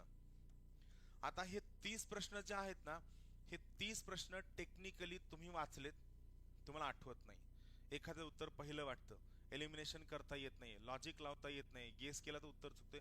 सो हे जे 30 प्रश्न आहेत, या 30 प्रश्नांमध्ये खरं कॉम्पिटिशन आहे. का? तर जे प्रश्न सगळ्यांना थोडेफार थोडेफार थोडेफार थोडेफार येतात, मला पण थोडेफार थोडेफार थोडेफार येतात, मग या प्रश्नांना मी कसं टॅकल करू, या प्रश्नांसाठी मी काय करू, हे खरं कॉम्पिटिशन आहे. तुम्ही टेस्ट सिरीजला गेल्यानंतर काय करता, सर या टेस्टमध्ये मला 90 पडले, मग 92 पडले, मग 93 पडले, मग 94 पडले, मग सर मला 110 आले. Do not count the score. सगळ्यात पहिला महत्वाचा नियम, टेस्ट सिरीज मध्ये बिलकुल स्कोर काउंट करायचा नाही, कधीच नाही करायचा. टेस्ट सिरीज मध्ये कोणत्या विषयाचे प्रश्न चुकतात, कोणते प्रश्न चुकतात, मी वाचलंय तरी पण चुकतात का, माझं नॉलेज चांगले तरी चुकतात का, माझा ऑप्शन आहे तरी चुकतात का, किंवा हे मी वाचलं नाहीये. बघा, समजा पहिली टेस्ट आहे, तुम्ही एखादा टॉपिक वाचता आणि त्यात तुमचे उत्तर चुकले, ओके ना, 4 महिन्यात तुम्ही वाचणार आहात, सो त्यावेळेस तुमचं उत्तर बरोबर. तुम्हाला काळजी कशाची करायची, जे टॉपिक तुम्ही वाचलेले आहेत तरी तुमची उत्तरं चुकतात, मग आपण याच्यावर विचार करूया की नेमकं काय घडलंय. तर पण जे टॉपिक तुम्ही वाचलेत आणि सॉरी जे टॉपिक तुम्ही वाचलेले नाहीत आणि तुमची उत्तरं चुकतात, तर काय काळजी करायची गरज नाही. कारण आपण काय, मे एंड पर्यंत आपल्याकडे वेळ आहे. फेब्रुवारी, मार्च, एप्रिल, मे 4 महिने, आणखीन जवळपास 15 दिवस आपल्याकडे जवळपास टेक्निकली 135 दिवस आहेत. 135 दिवस आपण तो टॉपिक वाचून आपण त्या उत्तरापर्यंत पोहोचणार आहोत. So let's not worry about it. काळजी करण्यासारखं काहीही नाही त्यामध्ये. सो सोडून द्या. पण महत्वाची गोष्ट काय की टेस्ट सिरीज सोडून झाल्यानंतर हे वाक्य लक्षात घ्या. टेस्ट सिरीज सोडून झाल्यानंतर तुमचे किती स्कोर येतो यापेक्षा तुम्ही वाचलेल्या टॉपिक पैकी तुमची कोणती उत्तरं चुकतायत, का चुकतायत, नॉलेज वाली चुकतायत की लॉजिक वाली चुकतायत की गेस वाली चुकतायत की इंट्युशन वाली चुकतायत, हे तुम्ही चेक करणं, हे आपल्याला पाहायचंय. आपल्याला तुम्हाला इथं क्लासमध्ये, कोचिंग क्लासमध्ये टेस्ट सिरीजमध्ये टॉपर आणायचं नाहीये. आपलं टार्गेट आहे आयोगाच्या एक्झामिनेशन नंतर त्या परीक्षेमध्ये तुम्हाला कमीत कमी 20 ते 22 मार्कांची मार्जिन मिळायला हवी, हे आपलं टार्गेट आहे. आणि मार्जिन केव्हा इम्प्रूव्ह होईल, जेव्हा तुम्ही त्या पर्टिक्युलर टॉपिकमध्ये वाचूनही माझं उत्तर चुकत असेल तर मी विचार करतो, हे जास्त महत्वाचं आहे. राहील लक्षात. सो अटेम्प्ट लक्षात घ्या. म्हणून मी तुम्हाला काय सांगतोय की तुम्हाला येणाऱ्या पुढच्या 2 संडेमध्ये 2 बेंचमार्क टेस्ट आहेत. काहीच वाचलेलं नसताना तुम्ही प्रश्नाला कसं टॅकल करता, बरोबर, कसं उत्तरापर्यंत पोहोचता, कसं तुम्हाला कळू शकते. आणि महत्वाची गोष्ट काय की तुम्ही त्या प्रश्नापर्यंत पोहोचताना PYQ पाठ करणं, MCQ पाठ करणं, क्लास नोट्स पाठ करणं, माइंड मॅप पाठ करणं, आपला मतलब प्रश्नाचं उत्तर करेक्ट येण्याशी आहे. तो कसा येतो याच्याशी आपल्याला काहीही घेणं देणं नाही. मग तो उत्तर करेक्ट आणण्याशी आपला मतलब आहे. सो हा अटेम्प्टचा पॉईंट पक्का लक्षात घ्या. हा सुरुवातीला होईल थोडंफार डिले डायलिंग होईल, थोडाफार कमी अटेम्प्ट येईल, काही हरकत नाही. पण लक्षात घ्या, आपल्याला ऍक्च्युअल एक्झामिनेशन मध्ये किती अटेम्प्ट आणायचा आहे, 90 ते 95 GS, सी सॅटला 55 ते 65 नाही 60 पर्यंत आणायचं. स्टेट बोर्ड और NCERT. सर प्रिलिम्सचा स्टेट बोर्ड वाचू का NCERT वाचू. सर बिरदेवडोने IPS झाले, ते म्हणले फक्त NCERT वाचा. मग NCERT वाचू का. सर मला मराठी सोपं जाते पण मला स्टेट बोर्ड वाचायचं नाही, इंग्लिश अवघड जाते, मग हिंदी मधले NCERT वाचू का.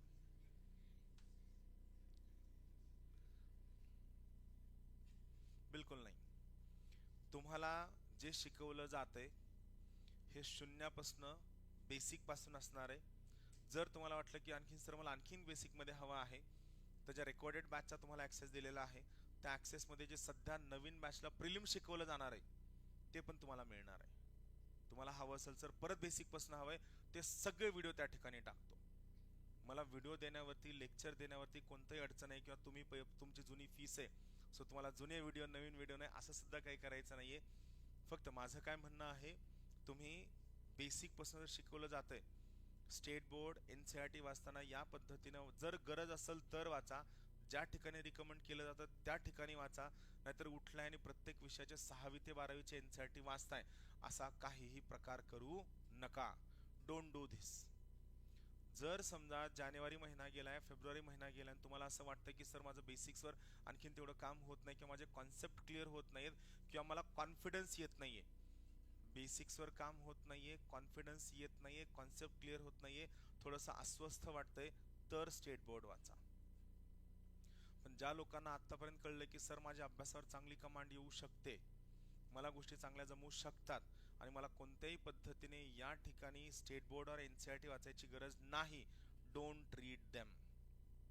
स्टेट बोर्ड NCERT काय डिफरन्स आहे, मराठीमध्ये तयारी करणाऱ्या लोकांनी स्टेट बोर्ड वाचा, इंग्लिशमध्ये तयारी करणाऱ्या लोकांनी NCERT वाचा, आणि ज्यांना गावाकडे जायचं त्यांनी हिंदी NCERT वाचा. गावाकडे जाऊन मग तुम्ही हिंदी बोलू शकता. हे देण्या हे ऍक्च्युली YouTube साठी व्हिडिओचा PPT आहे. पुस्तक कसं वाचायचं और कोणता टॉपिक कसा वाचायचा, हे अगोदर पण सांगितलं, आज परत एकदा सांगतो.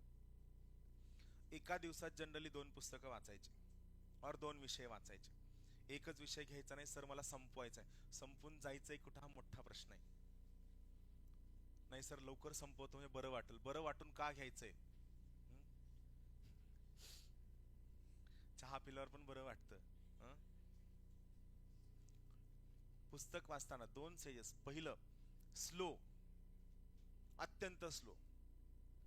तुम्ही सगळ्यांनी स्वतःला विचारा, तुम्ही पुस्तकं स्लो वाचलेली आहेत का? नाही. आज हे शिकून झालंय, आज मी पटकन हे वाचवतो, आज मी हे पटकन संपवतो, आज हे मला संपवायचंय. याच्या नादात तुम्ही पुस्तकं फक्त संपवली आहेत, तुम्ही पुस्तकं वाचलेली नाहीयेत. म्हणून मी तुमचा तो लोडच कमी करून टाकलाय. आपल्याला पुस्तक वाचायचं नाहीच, आपलं टॉपिक वाचायचंय.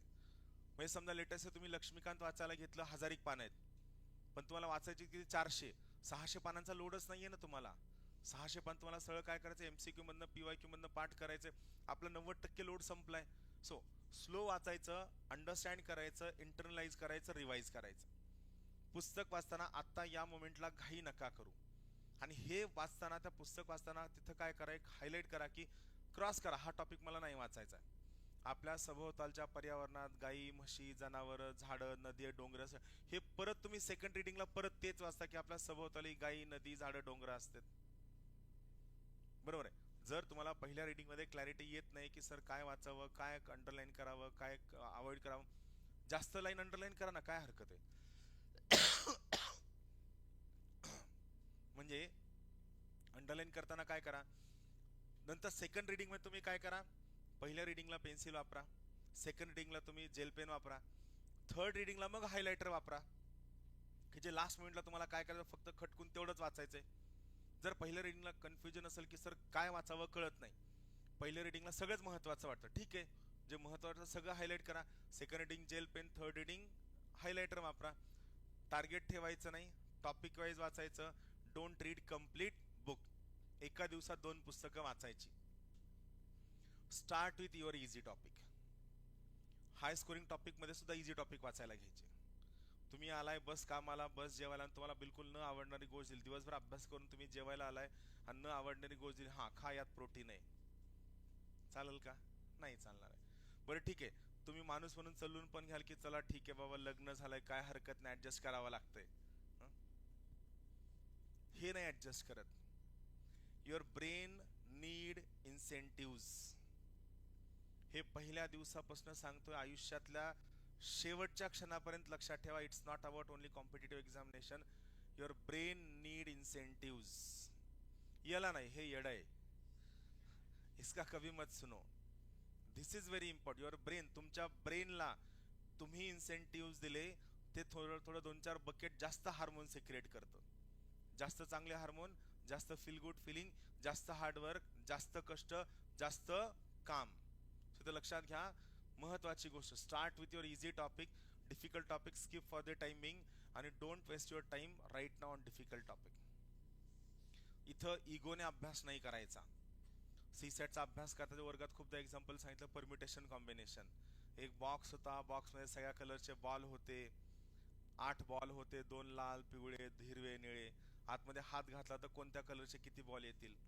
माझं म्हणणं, एवढा अवघड प्रश्न असेल तर त्या बॉक्समध्ये हातच का घालायचा? कारण सगळ्यात महत्वाची गोष्ट, 80 प्रश्नांपैकी 15 प्रश्न बघायला तुम्हाला वेळ पण मिळत नाही. सीसेट बद्दल आपण बोलूया नंतर कधीतरी, पण 80 पैकी 15 प्रश्न बघायला तुम्हाला वेळ सुद्धा मिळत नाही. सोडवणं तर लांब राहिलं, मग त्या 15 मध्ये तो बॉक्स वाला बॉल वाला प्रश्न सोडून द्यायचा. Notes making. Sir notes making करावी का? तुम्हाला दिलेले mind map are the world's best notes. तुम्हाला दिलेले mind map are the world's best notes. Don't make notes, carry a diary. त्या डायरीमध्ये जे विषय तुम्हाला वाटतात, अवघड वाटतात, जे तुम्ही विसरू शकता, तुम्हाला वाटतं की येत नाहीये, ते फक्त त्यावरती लिहून काढा. दुसरी महत्वाची गोष्ट, लेक्चरमध्ये फॅकल्टी हे प्रयत्न करतील मॅक्सिमम तुम्हाला हँडआउट देण्याचा. प्रिलिम्सला स्पेसिफिक असणारे हँडआउट, आम्ही सुद्धा तुम्हाला मॅक्सिमम नोट्स देण्याचा प्रयत्न करू. सो महत्वाची गोष्ट काय की प्रिलिम्सला नोट्स काढण्यात वेळ वाया घालवू नका. सर शेवटच्या दिवशी काय रिवाइज करायचं? शेवटच्या दिवशी पेन भरू का, वही भरू का, पाणी भरू का, हे सुधरत नाही. आणि महत्वाची गोष्ट, शेवटच्या वीक किंवा 10 दिवसांच्या रिव्हिजनसाठी वी हॅव माइंड मॅप. मग परत तुम्ही एखादा टॉपरचा व्हिडिओ बघता, तो म्हणतो की नाही, मी माझ्यासाठी माझ्या स्वतःच्या सेपरेट नोट्स काढून ठेवल्या होत्या, मी शेवटचे 15 दिवस वापरले आणि त्यांना रिवाईज केलं. त्याचा पर्स्पेक्टिव्ह वेगळा आहे, आपला पर्स्पेक्टिव्ह वेगळा आहे. त्याला 5 वर्ष लागलेत, बरोबर आहे. नोट्स काढायला येण्यासाठी, त्या स्टेजला येण्यासाठी त्याला 5 वर्ष लागलेत. त्याच्या काळामध्ये चॅट जीपीटी नव्हतं, इंटरनेट नव्हतं, माइंड मॅप नव्हते, आणि सगळ्यात महत्त्वाची गोष्ट, त्याला कमी अभ्यास कर म्हणून सांगणारा महेश शिंदे नसेल. हां, मी एवढा क्लिअर आहे की कमी अभ्यास केलं, मोजकं वाचलं. याच्यामध्ये जेव्हा तुम्हाला वाटतं की जो टॉपिक तुम्ही विसरताय, कोणता वाला हाय स्कोरिंग वाला, जो टॉपिक वाटतं तुम्हाला अवघड जातोय, कोणता वाला हाय स्कोरिंग वाला, मीडियम स्कोरिंग वाला, त्याच्या नोट्स काढा. तुम्ही पहिल्या पानापासून भारताच्या संविधानाची ऐतिहासिक पार्श्वभूमी म्हणजे लक्ष्मीकांत मध्ये चार्ट मध्ये लिहून दिले, मसुदा समितीचे सदस्य आणि अध्यक्ष, तुम्ही ते नोटबुक मध्ये लिहून काढले. तुम्ही बघा ज्यांनी नोट्स काढल्यात त्यांनी, की तुम्ही तुमच्या नोट्स मध्ये लिहून काढले मसुदा समिती अध्यक्ष, कोणत्या कमिट्या होत्या, त्या कमिट्याचे कोण. अरे दिलंय ना, तुम्ही तो फोटो काढा, झेरॉक्स काढा आणि तो फोटो कट करून तुमच्या नोटबुक मध्ये चिटकवा. कशाला वेळ वाया घालवता. बरं, त्याच्या पलीकडे महत्वाची गोष्ट काय की पुस्तक आहे तुमच्याकडं, त्याला स्टार मार्क करा. आपल्या स्वतःला सेल्फ सजेशन द्या की या पुस्तकामधल्या शेवटच्या 10 दिवसात रिव्हिजनसाठी मी काय वापरणार आहे. तर त्यासाठी मी समजा आर करून गोल करणार आहे, शेवटच्या 10 दिवसांचं रिव्हिजन ते त्या ठिकाणी वाचा. नोट्स कोणत्या काढायच्या, तुम्ही कोणाची तरी दुसऱ्याचं पुस्तक वापरताय, नेट वापरताय आणि ते सगळं तुम्हाला वाचायचं नाही, त्यातला सिलेक्टिव्ह डेटा त्या ठिकाणी नोट्ससाठी वापरला जायला हवा. माझं म्हणणं आहे नोट्स नाही काढाव्या, नोट्स डायरीमध्ये काढाव्या, खूप सिलेक्टिव्ह असायला हव्या, त्यात तुम्ही जास्त वेळ वाया घालवता कामा नये. प्रिव्हियस इयर क्वेश्चन सगळ्यात महत्वाची गोष्ट, दरवर्षी 10% रिपिटेशन होतं. उद्यापासनं तुम्ही कंपल्सरी PYQचं पुस्तक और जर ते कॅरी करायचं म्हणजे पीसेस तुम्ही उद्यापासून कॅरी करायचे. आता पण जेव्हा तुम्ही इथं बसलेले आहात, कुणी चहाला जाणार नाहीये, खाली जाणार नाहीये, इथं बसून राहणार आहे, सरळ आपलं PYQचं पुस्तक ओपन करायचं, सरळ ते वाचायला घ्यायचं. सर कोणत्या विषयापासून सुरुवात करू, वाटेल त्यापासून सुरुवात करा. There is no limitation. ही परीक्षा अत्यंत वेगळ्या टेम्परामेंटची आहे. आम्ही खूप जेन्युइन आहोत, तुम्हाला पटो अथवा न पटो, आम्ही खूप डेडिकेटेड आहोत. म्हणजे मी तुम्हाला आता या मोमेंटला सांगतो की कंबाईनच्या 13 बॅचेस सुरू झाल्यात 12 जानेवारीपासून, तरी आम्ही मॅनेज करतोय. Nashik, Sambhajinagar, Pune online, UPSC MPSC Marathi English मध्ये जवळपास 8 बॅचेस आम्हाला प्रिलिम्सच्या रन करायच्या. हे ना की 9 येते लेक्चर लावताना, कारण फॅकल्टी यामुळे बदलू शकत नाही, कारण काय की तुमचा टोन सेट झालाय, तुम्हाला त्याची अंडरस्टँडिंग चांगली आली आहे. आणि सगळ्यात महत्त्वाची गोष्ट, फक्त आम्हाला फॅकल्टी अरेंज नाही करायचंय, आम्हाला तुम्हाला प्रत्येक लेक्चर नंतर टेस्ट पण द्यायची आहे. म्हणून माझं म्हणणं काय की माझी एकच अपेक्षा आहे की तुम्ही वर्गात यावं, न चुकता टेस्ट सोडवावी. तुम्ही कोपरा धरून बसा, कानात हेडफोन टाकून बसा, माझं काही म्हणणं नाहीये. फॅकल्टीला डिस्टर्ब न करता तुम्ही कुठेही बसा. फक्त काय असतं माहितीये का, जेव्हा आपल्याला वाटतं ना की नाही सर पेपर खूप सोपा होता, घरी बसल्या बसल्या 17चा पेपर काय सोपा होता, इथं वाटणं आणि एक्झाम हॉलमध्ये वाटणं, या दोन गोष्टींमध्ये खूप मोठं अंतर आहे. इथं बसून सोडवा. मला झेरॉक्सवर खर्च करायची हौस आलेली नाहीये, पण मी परत सांगतो की माझं टार्गेट आहे की मला 70 ते 80 लोक या वर्षीच्या मेन्सला ॲट एनी कॉस्ट पाहिजेत, कुछ भी हो जाए, काही होऊ द्या. सो तुम्हाला त्यावरती काम करायचं आहे. हे आपण बघूया. PYQचं एक एक पॉईंट आपण बघत. मला तुम्हाला दिवसाचा टाइम टेबल सुद्धा सांगायचा, पुढच्या एखाद्या लेक्चरमध्ये येऊन मी तुम्हाला सांगाल. तुमचे लेक्चर सुरू झालेत. महत्वाची गोष्ट, तुम्हाला हिस्ट्री शिकवलं जातंय, ठीक आहे, मी दिवसाचा टाइम टेबल तुम्हाला सांगतो, कारण तो आता या मोमेंटला गरजेचा आहे. आपण कन्सिडर करूया तुमचा क्लास आहे 3 दिवस. CSATच्या वेळेस मी काय करतो, ज्या दिवशी क्लास नाहीये त्या पर्स्पेक्टिव्हनं सांगतो. सो लक्षात घ्या, प्रिफरेबली तुम्ही सकाळी 7:30 वाजता अभ्यासाला बसायला हवं. सकाळी 7:30ला, 7:30 ते 9:30 हा तुमचा पहिला स्लॉट असायला हवा. त्यानंतर 9:30 ते 10 ब्रेक असायला हवा. 10 ते 12:30 परत दुसरा स्लॉट असायला हवा. 12:30 ते 1:30 तिसरा स्लॉट असायला हवा. 1:30 to 3 ब्रेक असायला हवा. जानेवारी, फेब्रुवारी, मार्च 1:30 ते 3 आराम करायचा. अर्धा तास न चुकता झोप घ्यायची एव्हरी डे. मी परत सांगतो, प्रत्येकाने अभ्यासिकेच्या टेबलावरती रोज दुपारी अर्धा तास झोप घ्यायची म्हणजे घ्यायची. रूमला जायचं नाही. रूमला गेले की संध्याकाळचे 6 वाजतात आणि 6 का वाजले म्हणून 9 वाजतात. आणि 3 पासून 9 वाजले की दुसऱ्या दिवशी परत आपण चिडचिड करत उठतो. मी माझ्या 4 वर्षाच्या आयुष्यात संडेला सुद्धा रूमला नव्हतो. तुम्ही पुन्हा म्हणाला सर मगरीच्या जबड्यात बसून अभ्यास करायचे का? फाटकी चड्डी होती असं नाहीये. See we were very enthusiast. तुमच्यासारखे नव्हतो आम्ही. आणि आवडायचं. मी काय सांगतो ना, UPSC 4 अटेम्प्ट संपेपर्यंत मी कशाचा फॉर्म सुद्धा भरत नव्हतो. 4 अटेम्प्ट संपेपर्यंत कधी वाटलं सुद्धा नाही की आपण फेल होऊ. रादर सेकंड अटेम्प्टला आय वॉज सो शुअर. माझं सोडून द्या, माझे बॅचमेट आणि ज्या लोकांना मी शिकवायचो दे वेर सो शुअर की सर पास होतीलच. रिझल्ट आल्यानंतर PDF बघताना शिंदे आडनाव अगोदर शोधलं जायचं. तुम्ही 2009 ते 13 पेठेतल्या लोकांना विचारा. 13ला क्लास सुरू झाल्यानंतर मग मी बिघडलो, तो भाग वेगळा. बट आय वॉज, आणि मी एकटा नव्हतो, आमचा ग्रुप तसा होता. आम्ही खूप अभ्यास करायचो आणि हाऊस होती की आपल्याला काहीतरी मोठं करायचंय. प्रचंड हाऊस होती की नाही आपल्याला हे करायचंच आहे. म्हणून तुम्हाला सांगतो, ती हाऊस मरू देऊ नका. बाकी तुमचं आयुष्य निवांत जगत जावा, सॅटर्डे संडे वीकेंड सेलिब्रेट करत जावा. माझं असं बिलकुल म्हणणं नाही की तुम्ही खूप असं अत्यंत सिन्सिअर असावं, इथं जाऊ नये तिथं जाऊ नये, फिरू नये खाऊ नये, असं बिलकुल माझं म्हणणं नाही.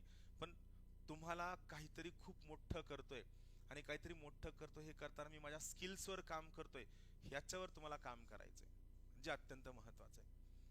1:30 ते 3 अभ्यासिकेतच बसायचं. चांगल्या अभ्यासिका. जेवण इथं 1:30 ते 3 मध्ये काय लंच प्लस ब्रेक आहे. माझं म्हणणं काय की लंच प्लस ब्रेकला तुम्ही कंपल्सरी 1.5 तास द्यावा. का 1.5 तास द्यावा? रिझन बिंग तुम्ही सकाळी 7:30ला सुरू झालाय. 3 वाजता 3 ते 5 CSAT कंपल्सरी.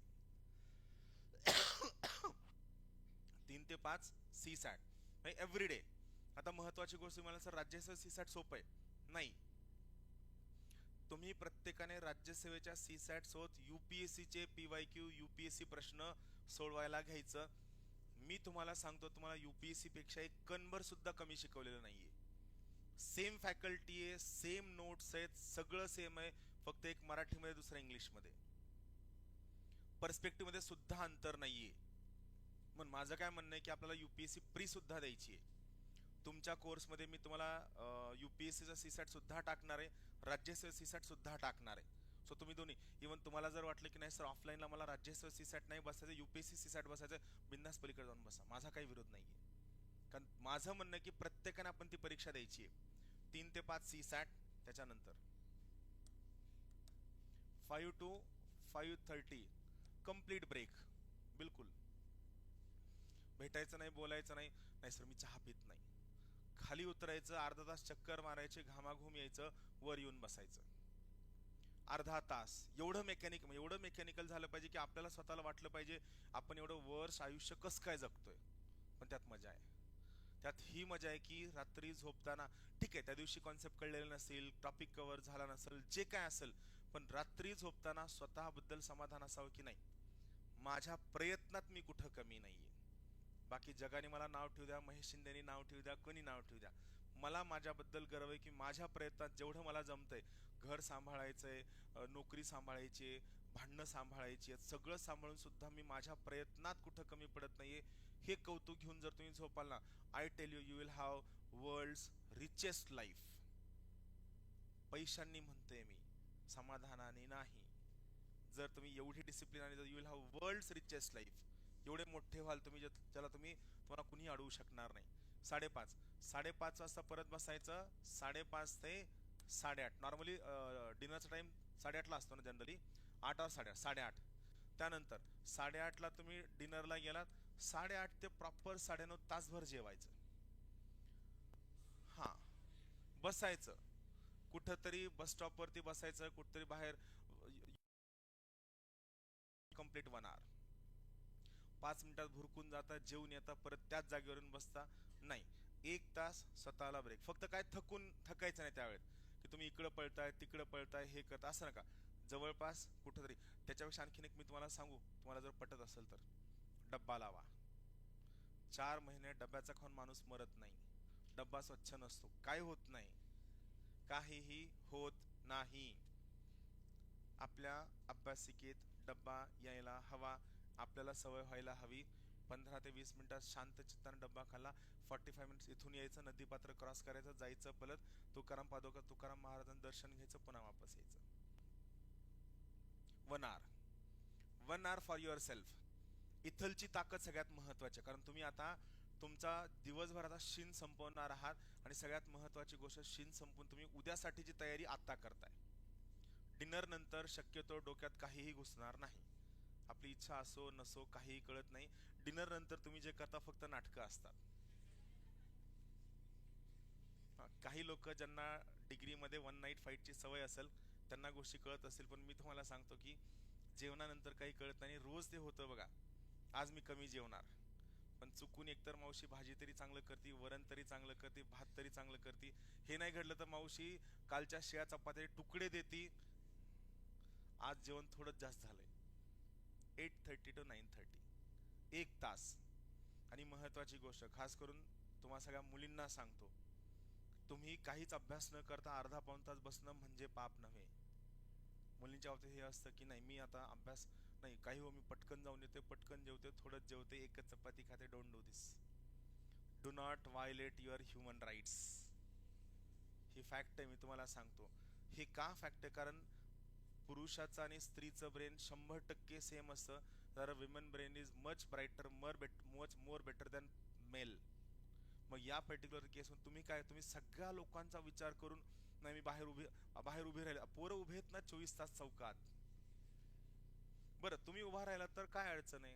कोण बरं, जो नाव ठेवणारा कार्यकर्ता आहे त्याचा आपला काही संबंध आहे का? नाही संबंध आहे. आपण त्याच्याकडे ढुंकूनही नाही बघितलं तर काय फरक पडतो? झाला विषय संपला.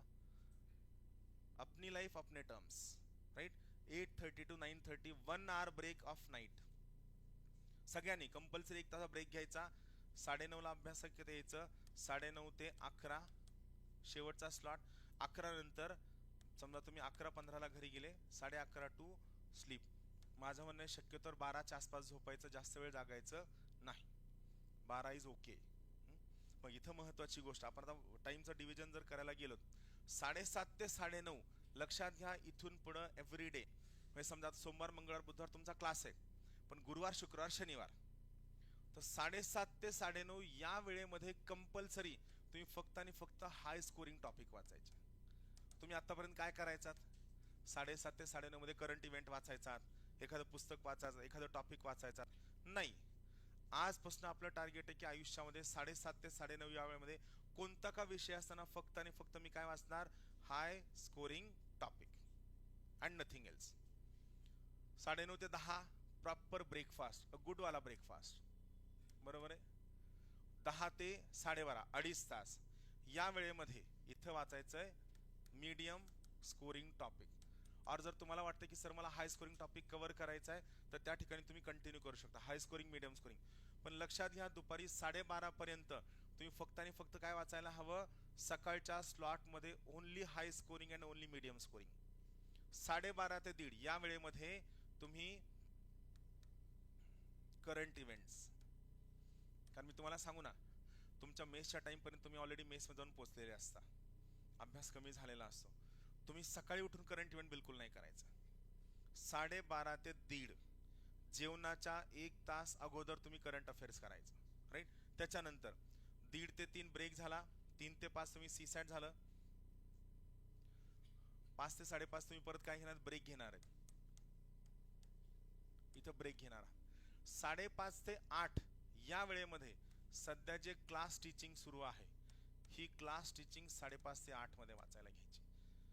कारण तुम्हाला सांगतो, तुम्ही जेव्हा लगेच वाचलंय किंवा लेक्चर अटेंड केलं किंवा व्हिडिओ बघितलाय, त्याला थोडा आपल्याला ब्रेक द्यायचा असतो. इम्प्रेशन पडण्यासाठी, ब्रेन मध्ये गोष्टी अंडरस्टँड होण्यासाठी थोडा वेळ द्यायचा असतो. सो 5:30 ते 8 ह्या जो 8:30 हे 3 तास आहेत. आज वर्गात काय शिकून झाले ते गो थ्रू करायचं, बरोबर आहे. 8:30 ते 9:30 तुमचा डिनरचा वेळ असणार आहे, बरोबर आहे. आता डिनर नंतर सगळ्यात महत्वाची गोष्ट 9:30 ते 11 या ठिकाणी तुम्ही MCQ बघा, या ठिकाणी तुम्ही व्हिडिओ बघू शकता, या ठिकाणी तुम्हाला वाटलं डायरीत काय नोट्स काढू शकता. इथं पण तुम्ही 5:30 ते 8 मध्ये क्लास टीचिंग पण बघू शकता. या ठिकाणी इथं तुम्ही व्हिडिओ सुद्धा बघू शकता. 5:30 ते 8:30 या वेळेत व्हिडिओ सुद्धा बघू शकता. आणि सगळ्यात महत्त्वाची गोष्ट इथं सुद्धा 12:30 ते 1:30 करंट अफेअर्स आणि या ठिकाणी एखाद्या टॉपिकचे व्हिडिओ सुद्धा बघू शकता. हे डिव्हिजन राहील लक्षात. हे फॉलो करायचं. यात तुम्ही तुमचा चेंज करा. मी ज्या दिवशी लेक्चर राहील लेक्चरच्या वेळेत मला दाखवा. वरती मी अवेलेबल असून वरती एवढी ऑफिशियल कामं असतात, एवढी टेक्निकल कामं असतात की मला स्वतःला हे वाईट वाटतं की तुम्ही भेटायला आलाय, अचानक मी कुठतरी निघलो. असं खूपदा घडलंय आणि मग माझी स्वतःवरच चिडचिड होती, कारण मला माहिती आहे की तुम्ही तितक्या दूरून आलाय आणि मी तुम्हाला हे म्हणतो की नाही नंतर या. मग ते मला स्वतःला गिल्ट फील आहे आणि तुम्हाला माझ्याबद्दल राग आहे तो वेगळाच आहे. बरोबर आहे. म्हणून त्यापेक्षा काय लेक्चर नंतर मी अर्धा पाऊण तास 1 तास थांबायला तयार आहे, बाहेर थांबायला तयार आहे. तुम्ही हे सगळं दाखवायचं. चाल आता आपण थांबूया. 20 मिनिटांचा ब्रेक आहे. Come at 11:30. कंटाळा आला, बोर झालं, खाली मान टेकवायचं, आराम करायचा. फक्त सरांना डिस्टर्ब यामुळे नका करू, कारण 7:30 वाजल्यापासून प्रिपेअर करणं, तुमचे MCQ काढणं आणि सगळ्यात महत्त्वाची गोष्ट फक्त लेक्चर इथंच घेणं नाहीये. हे लेक्चर की ऑनलाईन सुद्धा घ्यायचंय. हे झालं की 15 दिवसांनी नाशिकला सुद्धा जायचंय. सो ट्रस्ट मी, आम्ही खरंच काम करतोय आणि मला तुमच्याकडनं एकच अपेक्षा आहे की मला तुमच्याकडनं रिझल्ट हवा आहे. रिझल्टसाठी आपली ही सगळी मरमर चालली आहे. चाल ठीक आहे, विल स्टॉप हिअर. 11:30ला परत या.